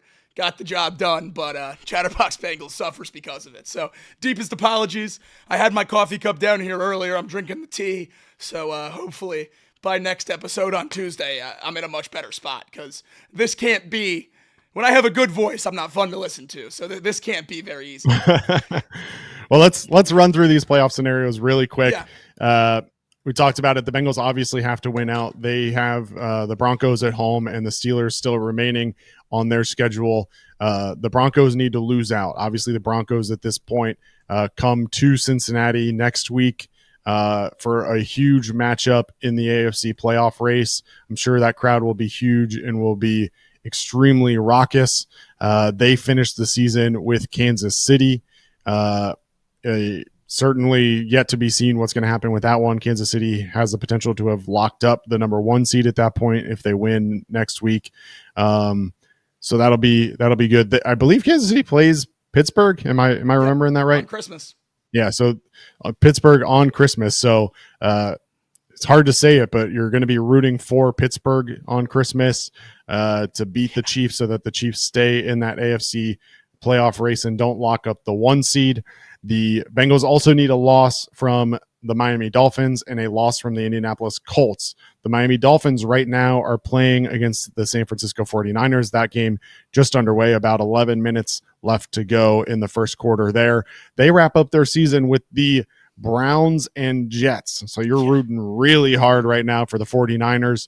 If the 49ers aren't able to pull it off, you got to hope that the Dolphins, when they go to the Meadowlands to play the Jets on January 5th, that the cold gets to them and that the Dolphins drop that Week 18 matchup. The Colts obviously pull off the win today, hold on to beat the Tennessee Titans 38-30. They wrap up their season at New York against the Giants, and then they host the Jaguars in the final week of the season on January 5th. So lots of scenarios yet to play out, lots of options for the things to go the Bengals' way, but still need some help. And all we can say is go Steelers, go 49ers, go Jaguars, go Giants. Not a good group of teams Bengals to be rooting for. I hate rooting for the Steelers, and then I'm rooting for like the top 5 picks in the draft. This is a rough spot to be in. It's crazy to think of how close we are to controlling our own destiny too. We're 1, 2, 3 field goals, not sleepwalking into week 1. You change 1 week's outcome, and we control our own destiny here in the AFC playoffs. But obviously not the case, and it's never good when you finish week 16 and you say, I'm going to go through the playoff scenarios, and then 5 minutes later, you're done because you had to name about 8 teams. So, yeah, that tells you just how much of a struggle it is. I mean, it's every window for the rest of the season, the Bengals are going to have a significant rooting interest, which is, it's not ideal. Meanwhile, but it's the a New fun England way to watch Patriots. football. Meanwhile, the New England Patriots march down the field and score a touchdown on their first drive of the game against the Buffalo Bills. Can't have Buffalo losing games to the New England Patriots. Couple reasons. First of all, the Bengals would never lose a game to the New England Patriots, right? Yeah. They would never do that. Second of all, we need the Bills to win out. We need them to be competing with that number 1 spot. So certainly can't have them drop a game to the New England Patriots in December. That would not be good for the Bengals' hopes either. So wouldn't be good for the Bengals' playoff hopes, but it would be good for the overall narrative, because then we'd just be able to say Josh Allen also lost to the Patriots. Give Joe Burrow the MVP. He deserves right. it. Both quarterbacks lost to the Patriots. You read my mind. Then just might as well numbers. give the league. Go to the numbers. League leader in passing yards. League leader in touchdowns. Sounds like a clear-cut win for MVP to me. I don't know. He rewriting if we sneak into the playoffs, does Joe Burrow actually have a chance to get MVP, or do you think Josh Allen has it locked up? I think if Joe were to make the playoffs and keep up the 250-3 and not turn the ball over, yeah, I think he'd win it. Okay. I think those odds are basically telling you that he's more in play than anyone with this record should be. Like he's not close to the top, but Joe's still in the mix. It's distant, but he's still in the mix. I think if he was able to tear it up and get there at the end, I mean, he's tied with Baker Mayfield right now for MVP odds. That's a guy who I believe is 2nd or 3rd in touchdown passes. So he's still right there.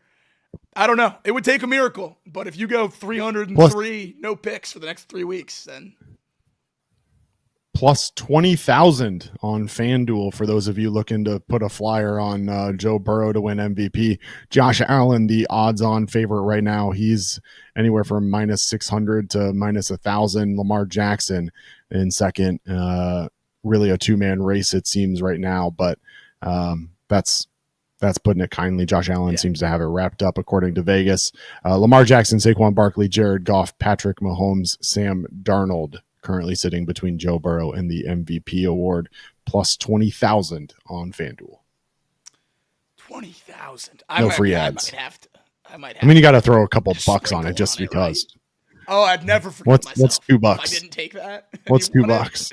Oh, At this point, plus 20,000, throw $2 on there. What's the worst that happens? we're officially co-signing that as our bet of the day. Joe Burrow MVP plus 20,000. But the Bengals escape Easy with money, the win. as some would say. Easy money. That's right. Just like today. Ugly, but never in doubt. I can say that because we won. Because it was definitely in doubt at some points. 24-6. Bengals get the victory over the Browns. Season sweep in 2024. First time in a long time. It certainly feels like with the team that's had our number for Zach Taylor's tenure. Thank you to everyone who spent your Sunday with Chatterbox Bengals. I apologize again for my voice. It'll be better by Tuesday.